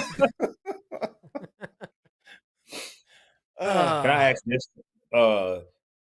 Because one of the things with superhero films, as they have gotten better, sometimes dealing with weightier content kind of takes away, like Daryl was saying, to where sometimes you can't take kids to go see certain films because of the language and the mhm. sexuality or something like that. Do you think that it's a mistake that superhero films have kind of leaned towards, being more for adults, or is there a harmony that Star Wars can have to where you can, I guess, deal with the weightier issues while not turning off, kids? Well, I mean, and this is a problem that any older franchise, right? Because again, one of the answers that Lucas gave when people say, "Well, why did people turn against the prequels? Why did people hate the prequels so much?" He was like, "Well, because the kids that grew up during the original trilogy, they grew up. So now Star Wars is no longer for them. Now it's for the next generation." But see, the problem is when you have a cultural phenomenon, which is what Star Wars was, which Lucas himself didn't even anticipate happening, now you have a problem. Because the people that grew up with Star Wars that kept getting older and older, we didn't want to leave that world. Yeah, we're like 20, 30, 40, 50, 60 years old. We want, let's have content that takes place in this universe, but made for us. And so I think what Disney was trying to do is fulfill that by you have some content that's geared more for adults, and then you have that's geared more towards kids. So Star Wars Resistance, the animated show, Skeleton Crew, that's really, really geared towards Ahsoka. kids. Well, I would consider things like Ahsoka, maybe in the Acolytes, stuff like that is sort of like middle ground, right? It sort of Yeah. appeals to everybody. And then you have like your Andors and things like that are appealing more toward adults. Yeah. And I think that that's the harmony that you're talking about, David, that you have to do. You have to now do it by project, right? Continue to do projects that are sort of made for everybody, but then you could veer off and make something specifically for younger kids, specifically for adults, and just deal with people whining about it because they're going to. Mm-hmm. All right, well, speaking of superhero movies made more for adults, and all these segues are accidental. They are not planned, everybody. Christopher Nolan. This is another. Now we're going back a little bit more toward the creative choice. David, I believe this is one of yours. Yep. Yeah. So go ahead and Um, and pitch it to us. Why him? Christopher Nolan is more of a biased choice because I love the way he thinks. Um, Kind of researching him and listening to, like, you look at Interstellar. Now the title is of evading me. The one with the dreams. Oh, Inception? Yeah, there you go. Inception. I mean, he's a very, very deep uh, philosophical thinker. He can pay attention to the details and give you something that's very, very mind-boggling and intellectual while not missing the point. Like, he can be a macro thinker without skipping the details in between. Obviously, I love the Batman trilogy that he did. I mean, phenomenal, phenomenal. His rendition was so much better than the last one. Skinny, who was that? Twilight. Yeah, I can't even think of his real name because he was Oh, a Robert Pattinson. vampire twinkling in the sunlight, and they picked that guy to be Batman. Yeah, Yes, emo yeah. emo Christopher Nolan Batman. is right, and I love the fact that he got really, really great actors. I mean, Christian Bale is the man, um, and just his vision, the way he pays attention to detail, the way he can be very deep with certain things, and I would love to see the, for example, the political side of Star Wars explored. And I think he would be a person that could really do that. Um, with shows like Andor that really dive into that kind of thing and the more realistic stance that they're going towards. I mean, that's what he did with the Batman trilogy. His movies look great. All of the action is phenomenal, and I like the fact that he tries to make it real. That he always tries to use real scenery, as little green screen, as possible, if he can help it. I think one of the things that he did with the Batman trilogy was he was saying that in making it, if they had to use green screen or CGI or something like that, he always wanted to have a real set piece in it, or the end of the action sequence would have a real set piece, just so it's more grounded and it looks more real. But yeah, I picked him really because of the way his mind works, the way he's just so deep and philosophical. All right, so I'm going to say here's something that'll support that a little, and then a question. Because this is something, even going back to the Spielberg thing, when Daryl, you brought that up. But first of all, there was, if you haven't seen it, it's on YouTube. There is a very interesting video where Lucas and Christopher Nolan are talking. It's like Mm-hmm. an hour and a half or 2 hours. It's some insanely long thing where Nolan was interviewing Lucas about Mm-hmm. Star Wars and his thoughts. And I remember thinking, even during the interview, that wow, this would be kind of cool. Now, the question though is, because we're talking about replacing Kathleen Kennedy as a studio head. See, I can almost go for like Spielberg and Christopher Nolan and all that, taking over like a trilogy and being one of the directors and maybe even writers or whatever. I just wonder, studio head though.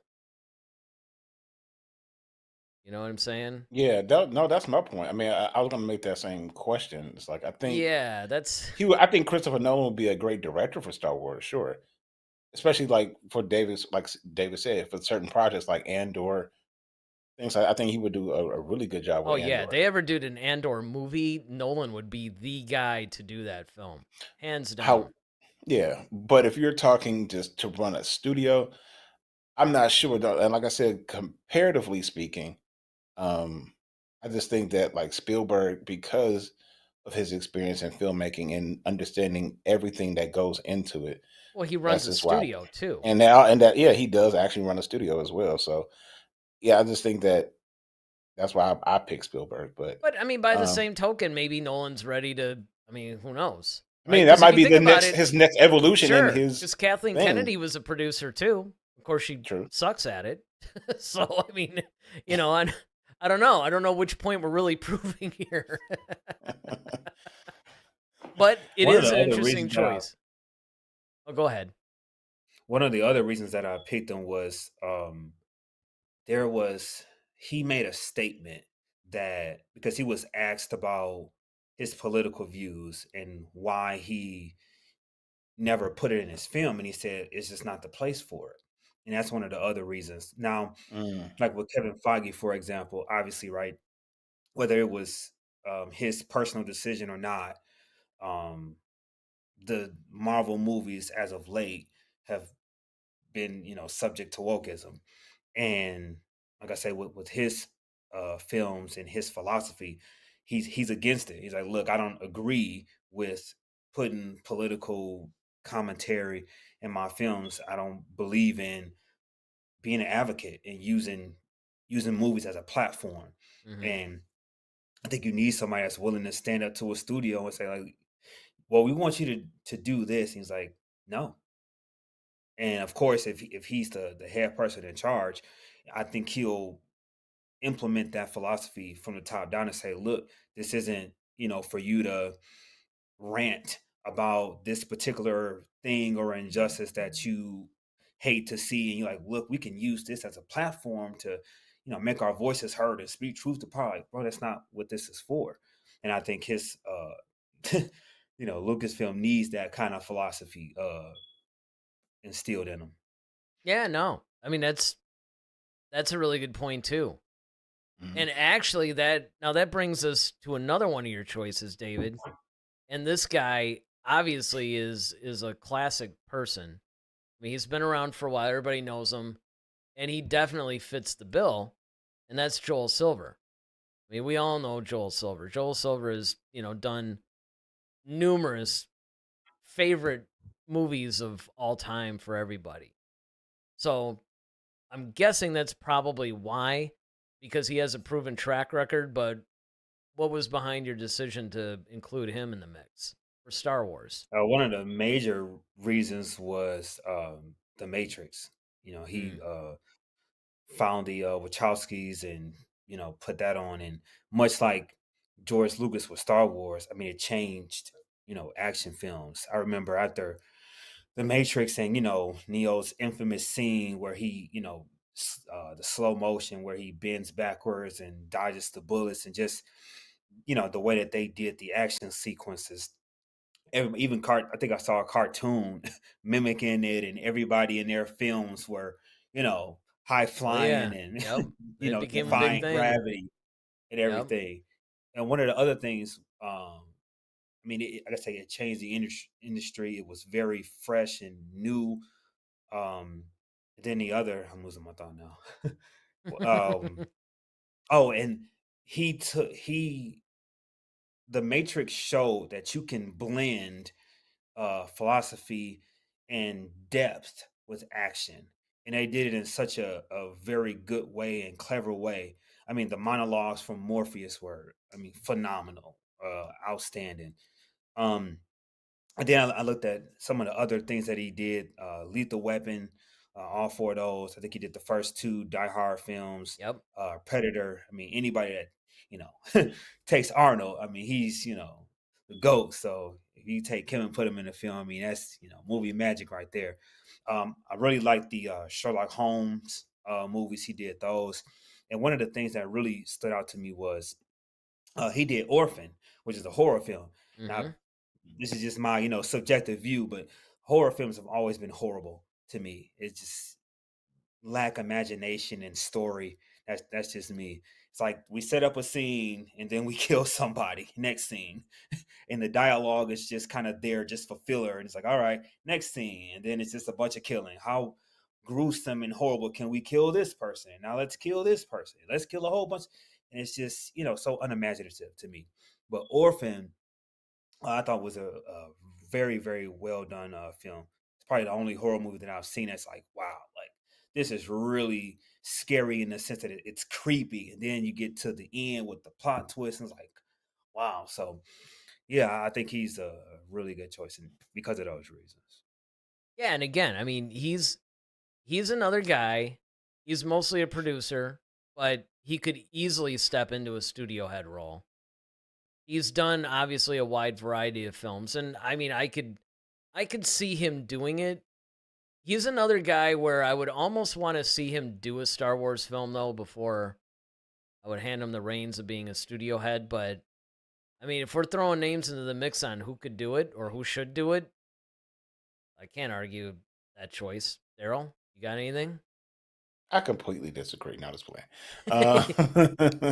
No, I think Joel Silver is great. Like you said, a lot of his filmography speaks volumes. Like you said, doing Predator, um, and that's the other thing too, is not just what you've done, but how long you've done it for and Mm-hmm. been successful, right? So Mm-hmm. you look at something like Predator that was like in the '80s, and then you also have Lethal Weapon '80s, but then you start moving towards, like you said, Orphan. Like you also had the Matrix that was more current. So he evolved as a producer and was able to still keep the same type of quality. And that's what you always need to see too, is just the how long can you sustain a certain level of play. It's one of the things we look at when we draft athletes. It's like, okay, is this person injury prone? Are we spend all this money on the player that is always getting hurt? Is it worth the money? But if you can see someone or who doesn't produce, sometimes they have up and down years. But if you have a consistent a track record of like, all right, you know, you don't miss games. You always are playing your position the way it should be played and at a high level. Yeah, we're going to keep giving you money and keep giving you more opportunities. And I think that's something you could say for Joel Silver. So I think that would be a nice choice. Well, the other thing that you got to look at too is how many different types of projects he's done. That too. And being that he's done a wide variety of things at a producing level too, by the way, because producing a big budget action film versus say a horror film are two different things. Absolutely. And that's usually why you get people who specialize in, here's your action producer, here's your, romantic comedy producer, that kind of thing, right? Where he's done a wide variety of things and he could bring that into Star Wars. So that way when somebody pitches an idea like, hey, I want to go here, I want to do this, he has the experience that he could do it and he could pivot if things not necessarily go wrong, but maybe you might need to change some things or, just things come up. I mean, that's where I pointed out Steven Spielberg with Jaws, right? Because, I mean, the fact that he got that movie completed. It's a miracle in itself. It's a miracle in itself. I mean, he had pressure from the studios. He was only like 24. It's kind of like, can you imagine? You got this millions of, and this is like 1974 millions, not 2024 millions, right? So there was just an unimaginable amount of pressure on him, and he pulled it off. And in the process, made one of the most classic movies of all time. Those are the kinds of things that you have to look at and say, this is the guy I want running the studio. Yep. So yeah, absolutely. That's another one. All right. So now, of course, I think we come to maybe one of David's more obvious choices, Neil Moritz. You could go ahead and give us a reason, but I mean, I think anybody that knows anything about this guy already knows, but let me take my nap now. Yeah. Right? So I chose this franchise genius because, of course, now it sounds like the text. Oh, jeez. Because of the Fast and Furious. So among the top 15 greatest franchises of all time, he makes the top 15. It's actually even better than Indiana Jones. It ranks higher than them as far as how much they gross. Well, all right. And what I think, what I think qualifies. Also a million of them too. There's like 10. Like there's 80 of them. Yeah, right? there's a lot of them. The law of averages. What can I say? He's a winner. I don't know what you want me to do. And what I think qualifies him to lead Lucasfilm is his ability to fix franchises. So despite you all's misguided view about the first two films being the greatest, the first one made, I think, 144 million. The second one, it dropped. So oh man, you're coming to us with numbers too? All right, well, wait a minute. What was your favorite Fast and the Furious movie?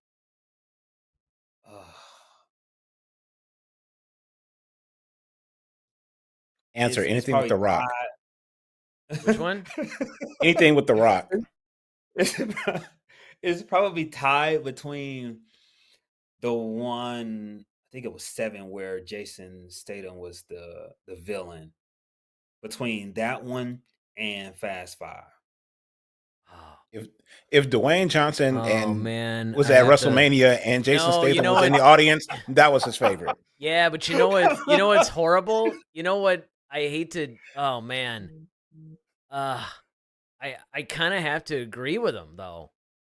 Like I love Fast 5, man. Oh yeah, Fast 5 was dope. Fast 5 was amazing. I look when I talk about the first two. I'm mainly talking about the fact that the first two are more like real, like they're not Saturday afternoon popcorn action flicks, right? They're real weighty movies. And the first one was really, really good. That said, 5 is probably my favorite one. Mm-hmm. Followed probably by 7. And not because it had Gina Carano and Ronda Rousey in it. That's why I loved it. But I mean, the whole story though, was really cool. And then, of course, by the time they got to Dubai and, you know, the whole scenery and all that stuff, that was cool. But I mean, just from a plot perspective, I would probably put the first one in there as my number 3, followed, believe it or not, maybe by Fast 10. Then it would probably go like 2, 3, maybe 4. I don't know about 3. 3 was good, but it was kind of weird. Oh, It was is that almost like a Tokyo Drift? spinoff. Yeah. Yeah, we don't count 3. Now, I would say that as long as Neil doesn't try to put Vin Diesel in as a Jedi, I could probably handle the, you Oh, know, he'll be a Sith Lord. He's already got the voice. yeah. And then right, then he would go up and talk about the Sith as family and, you know. Exactly. He's gonna hot rod a TIE fighter or something like that. Right. Yeah, exactly. Oh, Jesus man. Christ. But yeah, I mean, he fixed it. I mean, the like I said, the first 2 No, were it'd be you know, pod they were racing. okay. He'd be a pod racer. That's what it would be. The whole movie would be about pod racing. Oh my God! That Yeah, there that you would go. be Fast and Furious in in Star Wars. Absolutely. All That's right, actually probably the next Fast and Furious movie. Boonta Eve. right. Oh, that's awesome. All right, Ronaldo's got a I couple. mean, he already took him to space.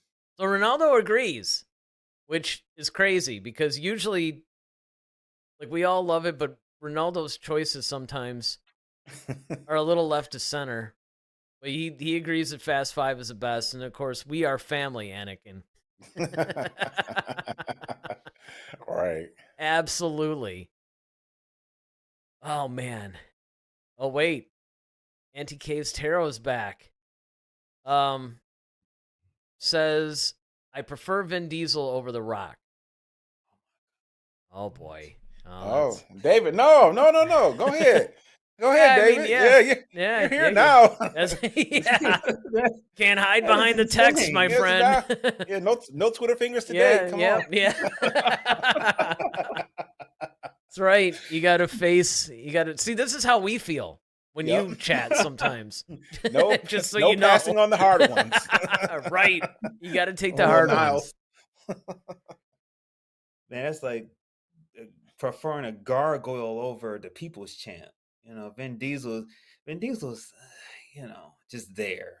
That's why I didn't take off until The Rock came. He saved it. See, that's why you're supposed to Oh boy. make Neil the new CEO, because he'll fix Star Wars like he fixed Fast and Furious. There you go. All I gotta do is put The Rock in there, put him in space. Keep in mind we had to put him on.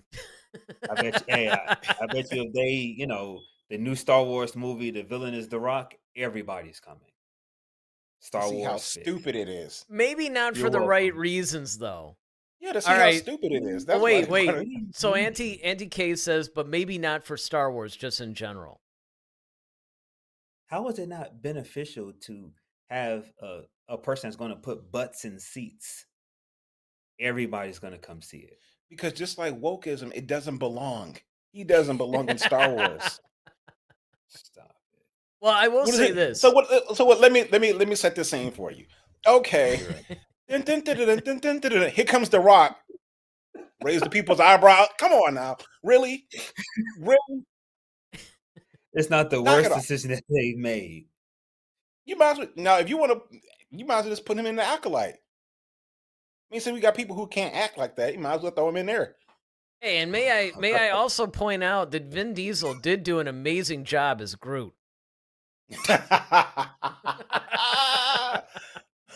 But hey, at least Vin Diesel has been in a space movie. Let's not forget awesome Pitch Black. Oh man, Pitch Black is actually one of my favorite movies of all time. I love that movie. That movie. Now, Chronicles of Riddick. I like the other 2 Riddick films. Like the third one actually sort of has the Pitch Black vibe. But Pitch Black, man, that was incredible. But I mean, I could see some criticism about Vin Diesel's character maybe in the Fast and Furious as time went on. Because it did become like more of a one-note type of thing. Like, again, this is where the first 2 movies I thought were they're more like real films, and I thought he did a really good job in playing the Dom character. After a while, I think it became a little bit repetitive. Of course, you could say the same thing about... Whoa, wait a minute. Sorry, I'm reacting to a chat that just came in. Yeah, it's from Ronaldo. I don't remember this at all. He says, remember The Rock was in Star Trek? Is that true?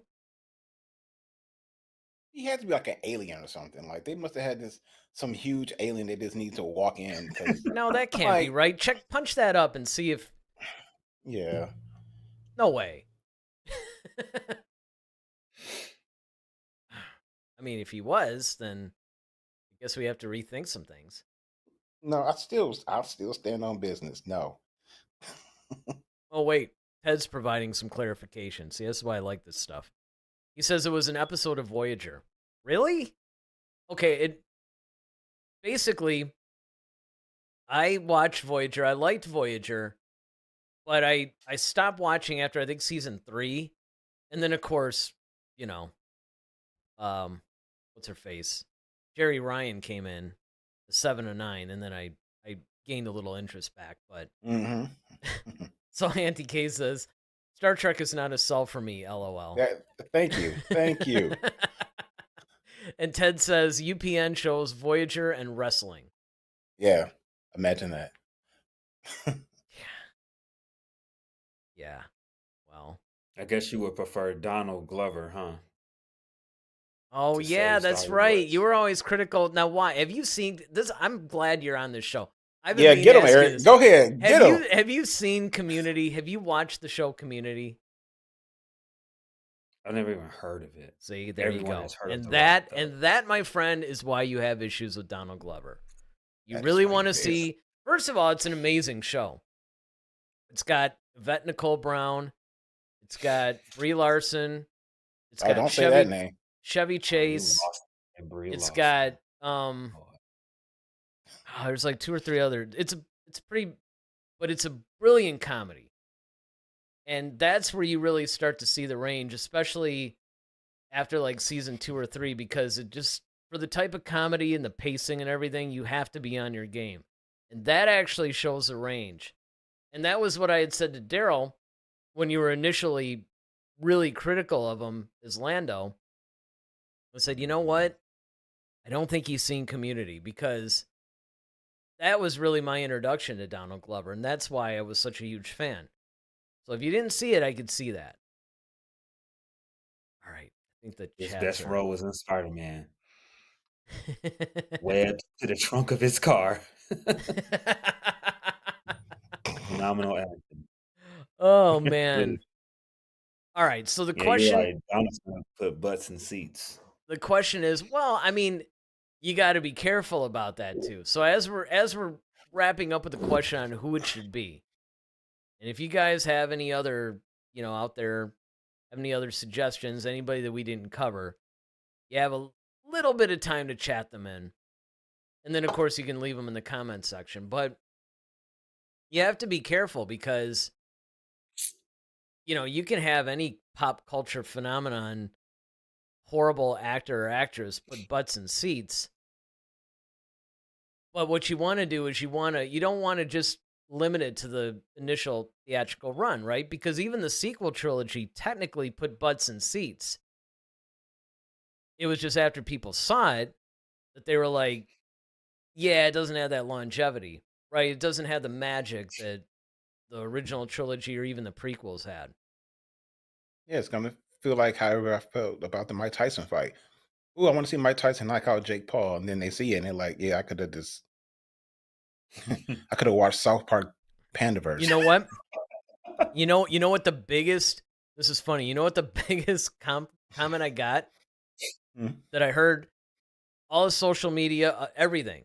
The biggest comment was, I am so glad that wasn't pay-per-view. Oh, yeah. Like, people were upset. Oh, my God. But because you didn't have to pay for it, you're like, all right, I'll let it go because I don't have to pay for it. Mm-hmm. You'd have to pay $50 like you used to have to back in the day. Yeah, Yeah, exactly. All right. Well, this is I haven't shown these two graphics in a while. This is your time to actually like our channel and subscribe to it, because after all, hit the notification bell, because after all, that does actually help us out.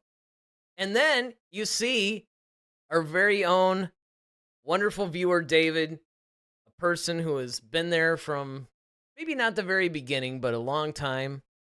You guys, if you guys want to help support us at either the Padawan, Jedi Knight, Jedi Master role, you guys too could actually be like David and sit in this chair and actually put up with us for an hour and a half and co-host the show. That's actually one of the things I think the higher package, if you become a member, that you can do. Or, of course, you can always go to our Buy Me a Coffee link. It's in the description. You can just throw us a couple of bucks or whatever. But you know what else really helps the channel? Besides the liking, subscribing, and all that? If you guys just pick one of the playlists that we have and just hit play and just let it run in the background, the algorithm really likes that. And that, more than anything, really helps the channel. So that's pretty much going to do it for my my channel pitches. All right, David. So did you have fun doing this today? Very, very. All much. right, It was good. a privilege. Good, because we might bring you back. Well, he definitely got to do with our entertainment show, because then we can yeah. Oh man, we can really get into Lose. stuff then. yeah, Huh? that might boost the viewers So you too. can really lose.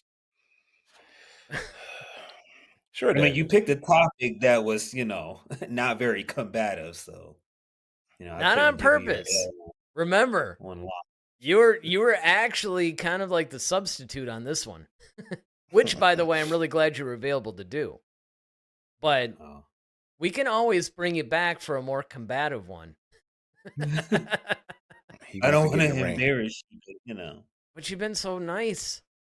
This is like Oh, a yeah, new 'cause thing. it was I'm liking this. a nice topic. And it's a topic. Well, and you also got to actually put your own choices in there too, so that kind of helped. And see, we were cool. We didn't tear them apart. All right. So, anti-cases, I don't want what is butts and seats. I want a story. And yes, I want inclusion. So, that's something that we had. But you do have to understand, though, from a marketing perspective, although you can make the argument that, I mean, as long as you tell a good story, you're probably going to put the butts and seats, especially if you got the Star Wars name, although we'll have to see how much longer that goes. I mean, if they keep releasing content that just torpedoes the name and drags it through the mud, I don't know. How much goodwill do you guys think is left? Like, how much longer do you think they can ride off of what's left of the name? I want to know this before we go. Like give it, let's do it like this. Not years, but let's go by projects. Like, how many more projects that are not so good can they release before it irreparably destroys a franchise? 5. Okay.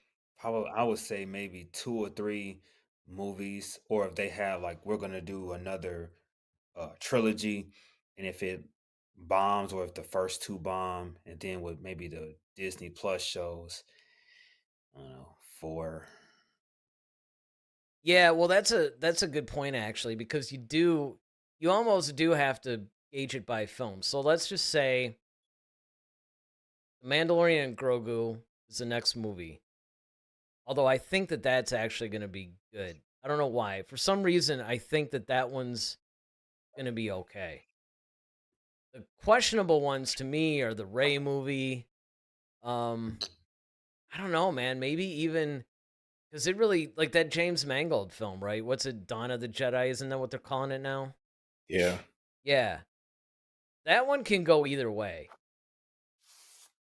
Like, it might be a good movie, but I don't know if it might be a good Star Wars movie. It really depends on what they do with the lore in that. Because the thing about that movie is whatever they come up with, future filmmakers are going to be trapped in whatever's established. Depending on, I guess, depending on where you Well, yeah, I mean, go with it. I mean, where in the timeline you're right. placing your movie. No, that's true. I mean, because it My, is way back, like tens of thousands of years. So all right. My question to um, Kay is: when you say inclusion, like, what do you mean? Like, what's not inclusive about Star Wars so far? yeah, that would be good. And keep in mind, you got like 30 seconds to come up with the answer. No pressure or anything like that. I should have the game show music going on.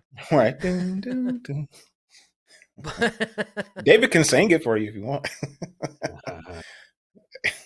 We'll have to get sound bites so I can hit a button and get some of David's responses.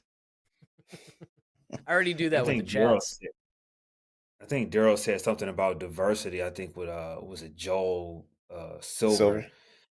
Yeah, and I've always hated the idea of diversity for diversity's sake. Like we just want to get a whole bunch of different people and kind of meet a certain quota without taking into consideration like the story or the point of what you're doing. And I think the story should dictate, who's in it, the scenery. Like the story should dictate, everything in it. And it's like, look, let's just make something great. And I think now the diversity that Daryl highlighted in the films and the different genres that he was able to do, with the different franchises, different films, like that's the more important diversity. Even, what I'm saying, with you all, sure, right? The obvious, noticeable difference is, Mr. Vance was white, you're black, but that's not like what Really? makes, head to head. But that's not what makes head to head great. You know what I'm saying? It's your ideas, it's the philosophy, it's the Oh, it's chemistry a little of what between makes head to head great. Especially during February. No, I'm just joking. Well, together we meet a bunch of different quotas. It's awesome. No. We got age, we got race, we got Yeah, I know. We got like everything, right? So Auntie K basically answers, says, I like that it's become inclusive. I like things the haters hate. I like seeing diverse actors, and I hope, as a Lakota, there are one day, like indigenous actors. indigenous actors. Yeah, great is up to the writing. Yeah, indigenous creates that. Well, and absolutely. Because, I mean, again, Star Wars has always been about inclusion. I mean, that was one of the things that George was always talking about, right? It's one of his biggest messages, why he had all these different aliens. That's why he slowly started bringing in, people of different races, people of different beliefs, all kinds of stuff to be reflected in Star Wars. But I think with David, and you can correct me if I'm wrong, because, I mean, I kind of feel the same way, that the difference is not to shoehorn things, right? Where you're doing it just for the sake of, hey, I'm going to throw, like a Asian actor in just because I want to meet, that quota, or actually more importantly, and this actually happened a lot, the Meg. Now, the Meg movie was actually based on an amazing novel by Steve Alton, and it was actually a very serious movie. I mean, it wasn't it turned into like this Jason Statham over the top popcorn action movie, but it really The wasn't usual. written that way. And it also, the characters of the Tanakas and all that stuff were Japanese. Well, the thing is, it took forever for Steve Alton to find financing for it, to get it made. He went through a bunch of different directors, like Eli Roth was at one point a director. There's all these different directors, all kinds of different things. So finally, a Chinese company, because Hollywood and some of the Chinese companies have actually been co-producing a bunch of movies together. I don't know if you guys noticed, but that's been a thing. Because obviously, people want to get into that market, right? There's like over 1 billion people in China alone. So you get into that market, you're going to make some money. So what happened was, for the Meg, the Chinese company or whatever said, okay, we'll finance it, but you got to change the Japanese characters to Chinese, and you have to make it like, they had to put like all these like little things that the Chinese people might like. And so it changed some of the aspects of the movie. So, you have to it's sort of like one of those things that you have to balance the creative and the storytelling and all that, and you just have to balance that with, because obviously, you don't want to shut people out, but at the same time, you don't want to shoehorn things in there either. And of course, Ronaldo, this is great. Hey, the Meg is awesome. And I agree for what, now the second one, I wasn't too crazy about the second one, which also was loosely based on the book, because there's like 5 or 6 Meg books. I read them all, and they're all incredible. I really wish somebody would go back and remake the Meg basically faithful to the book, like make a faithful adaptation of the book. I think that would be incredible. Let's see. NTK says there are tones of BBI actors. What is that? The idea of shoehorning in to make something diverse suggests white actors are always good. I don't buy that. Not necessarily. Not necessarily. No. Because it could be the opposite. Right? You could basically have, like, I don't know, an all black cast, and maybe you shoehorn a white person in just for the sake of doing it. It could be anything. You're going by basically what's been traditionally done, but that's not what we're talking about. I should also point out I am not the one that made the point. Just in case all eyes are on me. Because I'm never, I mean, speaking for myself, it's kind of like this. I don't really care, right?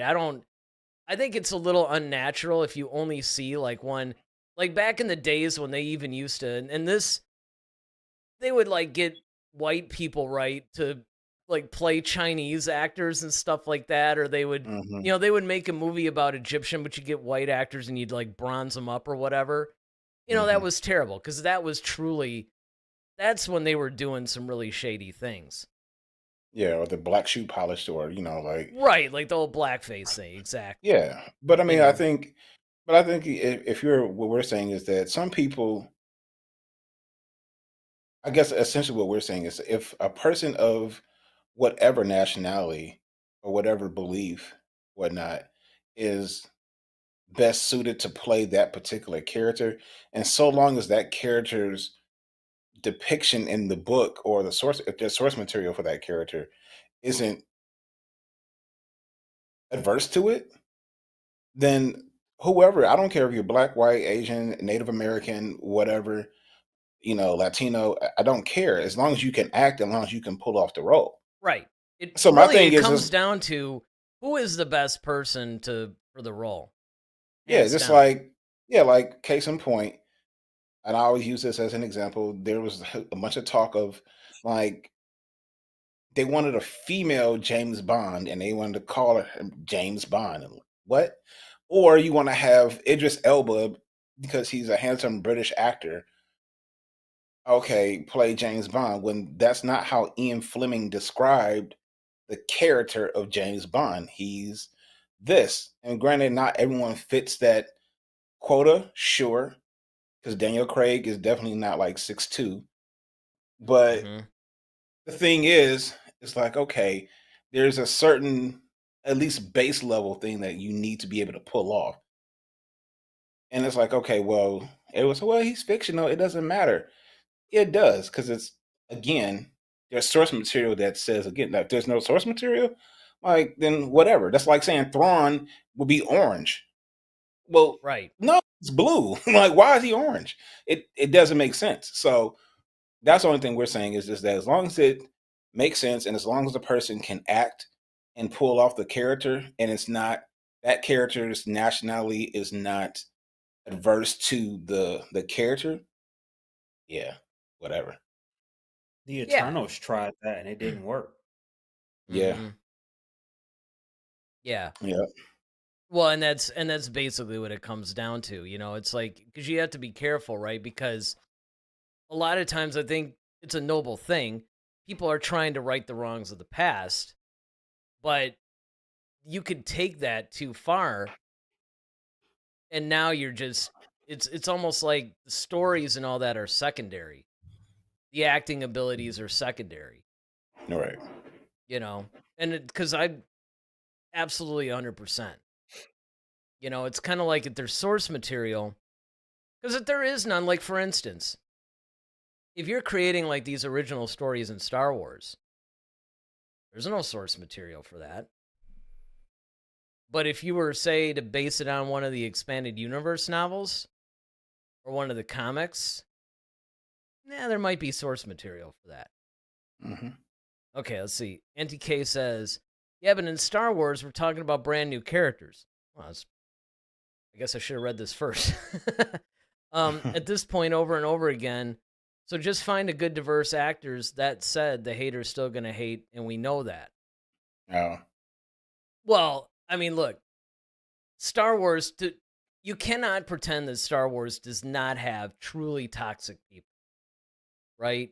We saw that when Finn was a stormtrooper. Mm-hmm. There was Or Rose. Or Rose, yep. You know, you did, so you can't, it's true, you can't pretend that, you know, everybody in Star Wars is like cool and that there are, you know, there are truly toxic people. I mean, that's 100%. Yeah. That is undeniable. But that said, though, and I agree with Anti-K in this sense too, is that, look, I mean, if there's no source material, you're creating original characters. Absolutely. Especially in something like Star Wars, because you're talking about a universe that has multiple planets, multiple systems.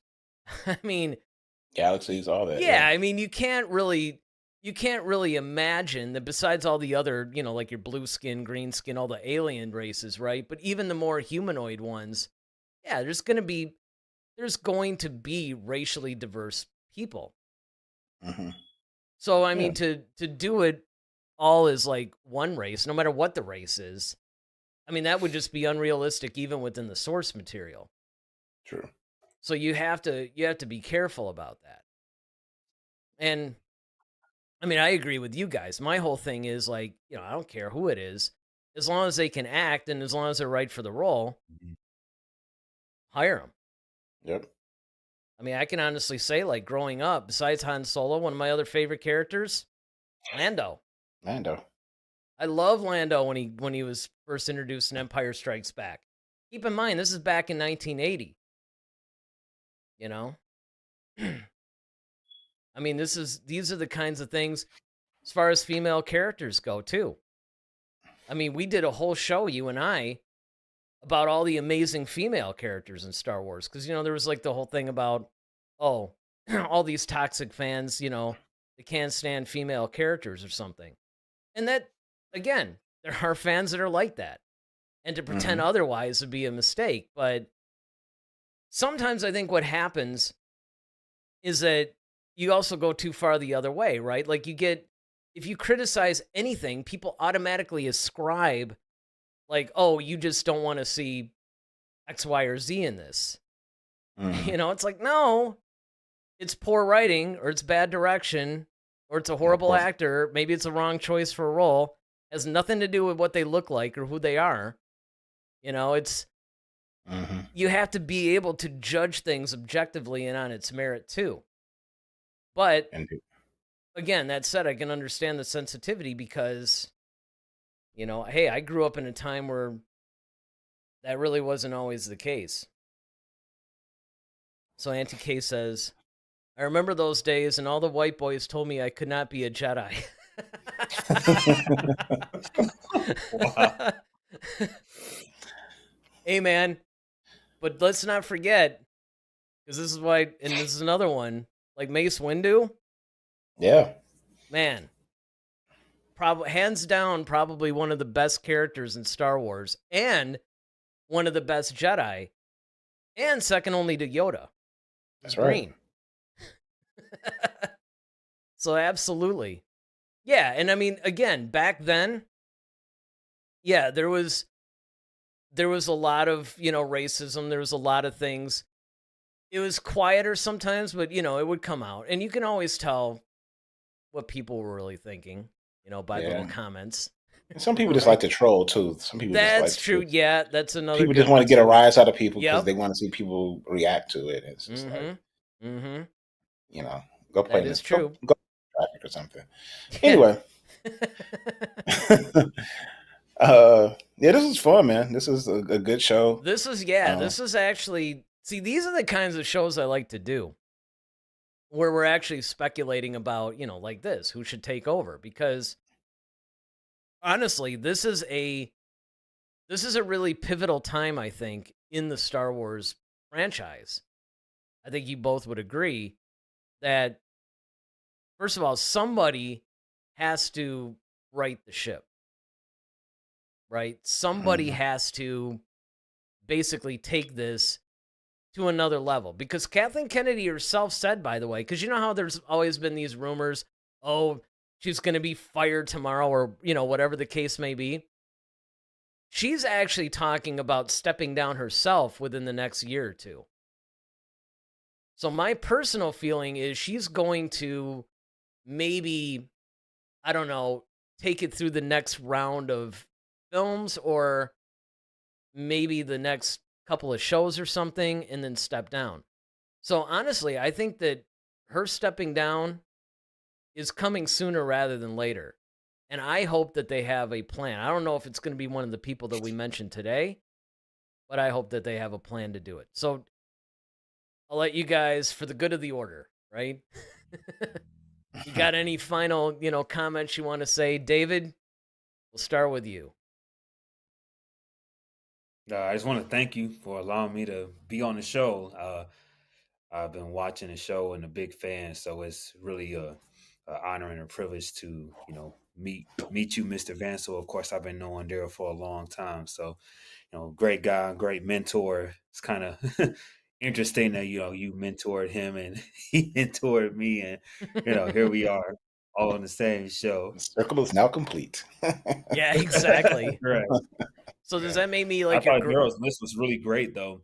this? Once he got into, I think, the last two that you showed, which were actual, presidents or CEOs of companies, and him explaining it, I said, "Wow, okay, yeah, I can see how that was a really, really good choice." So, yeah, Yeah. a lot of I fun. mean, Thank you so well, much. that was one of the things that I was thinking too, is that I actually, I learned a lot too, because, some of the choices that you guys had, I'm like, whoa, this is like insane.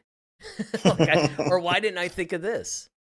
And yeah, it was awesome having you on the show. Hopefully you come back sooner rather than later. It's kind of funny. Yeah, I mentored Daryl. You mentored. I guess I'm your grand mentor then. And Setting it's myself nice up to for that actually one. not just see your name, pop up. But you know what?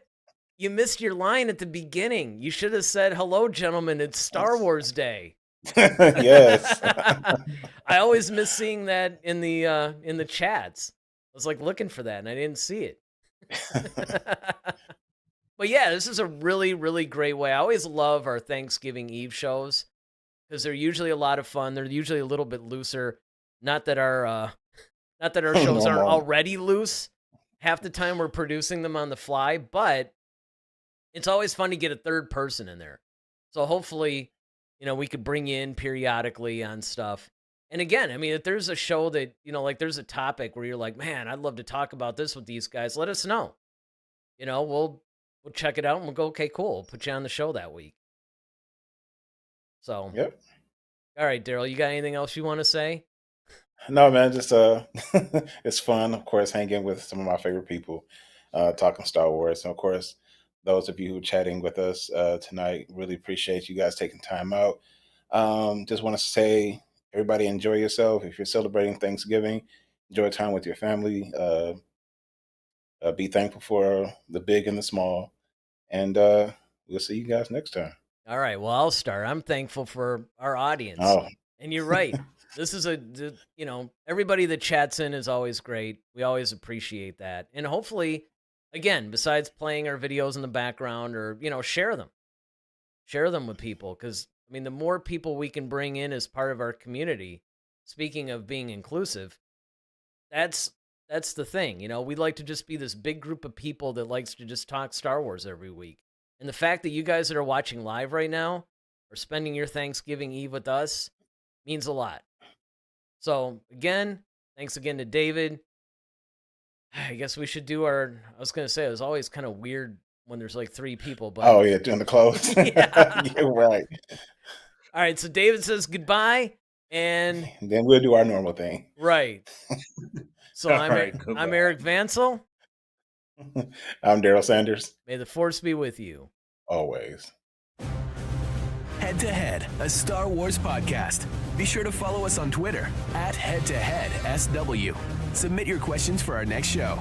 Visit our official website at headtoheadswpodcast.com. Until next time, may the Force be with you, always.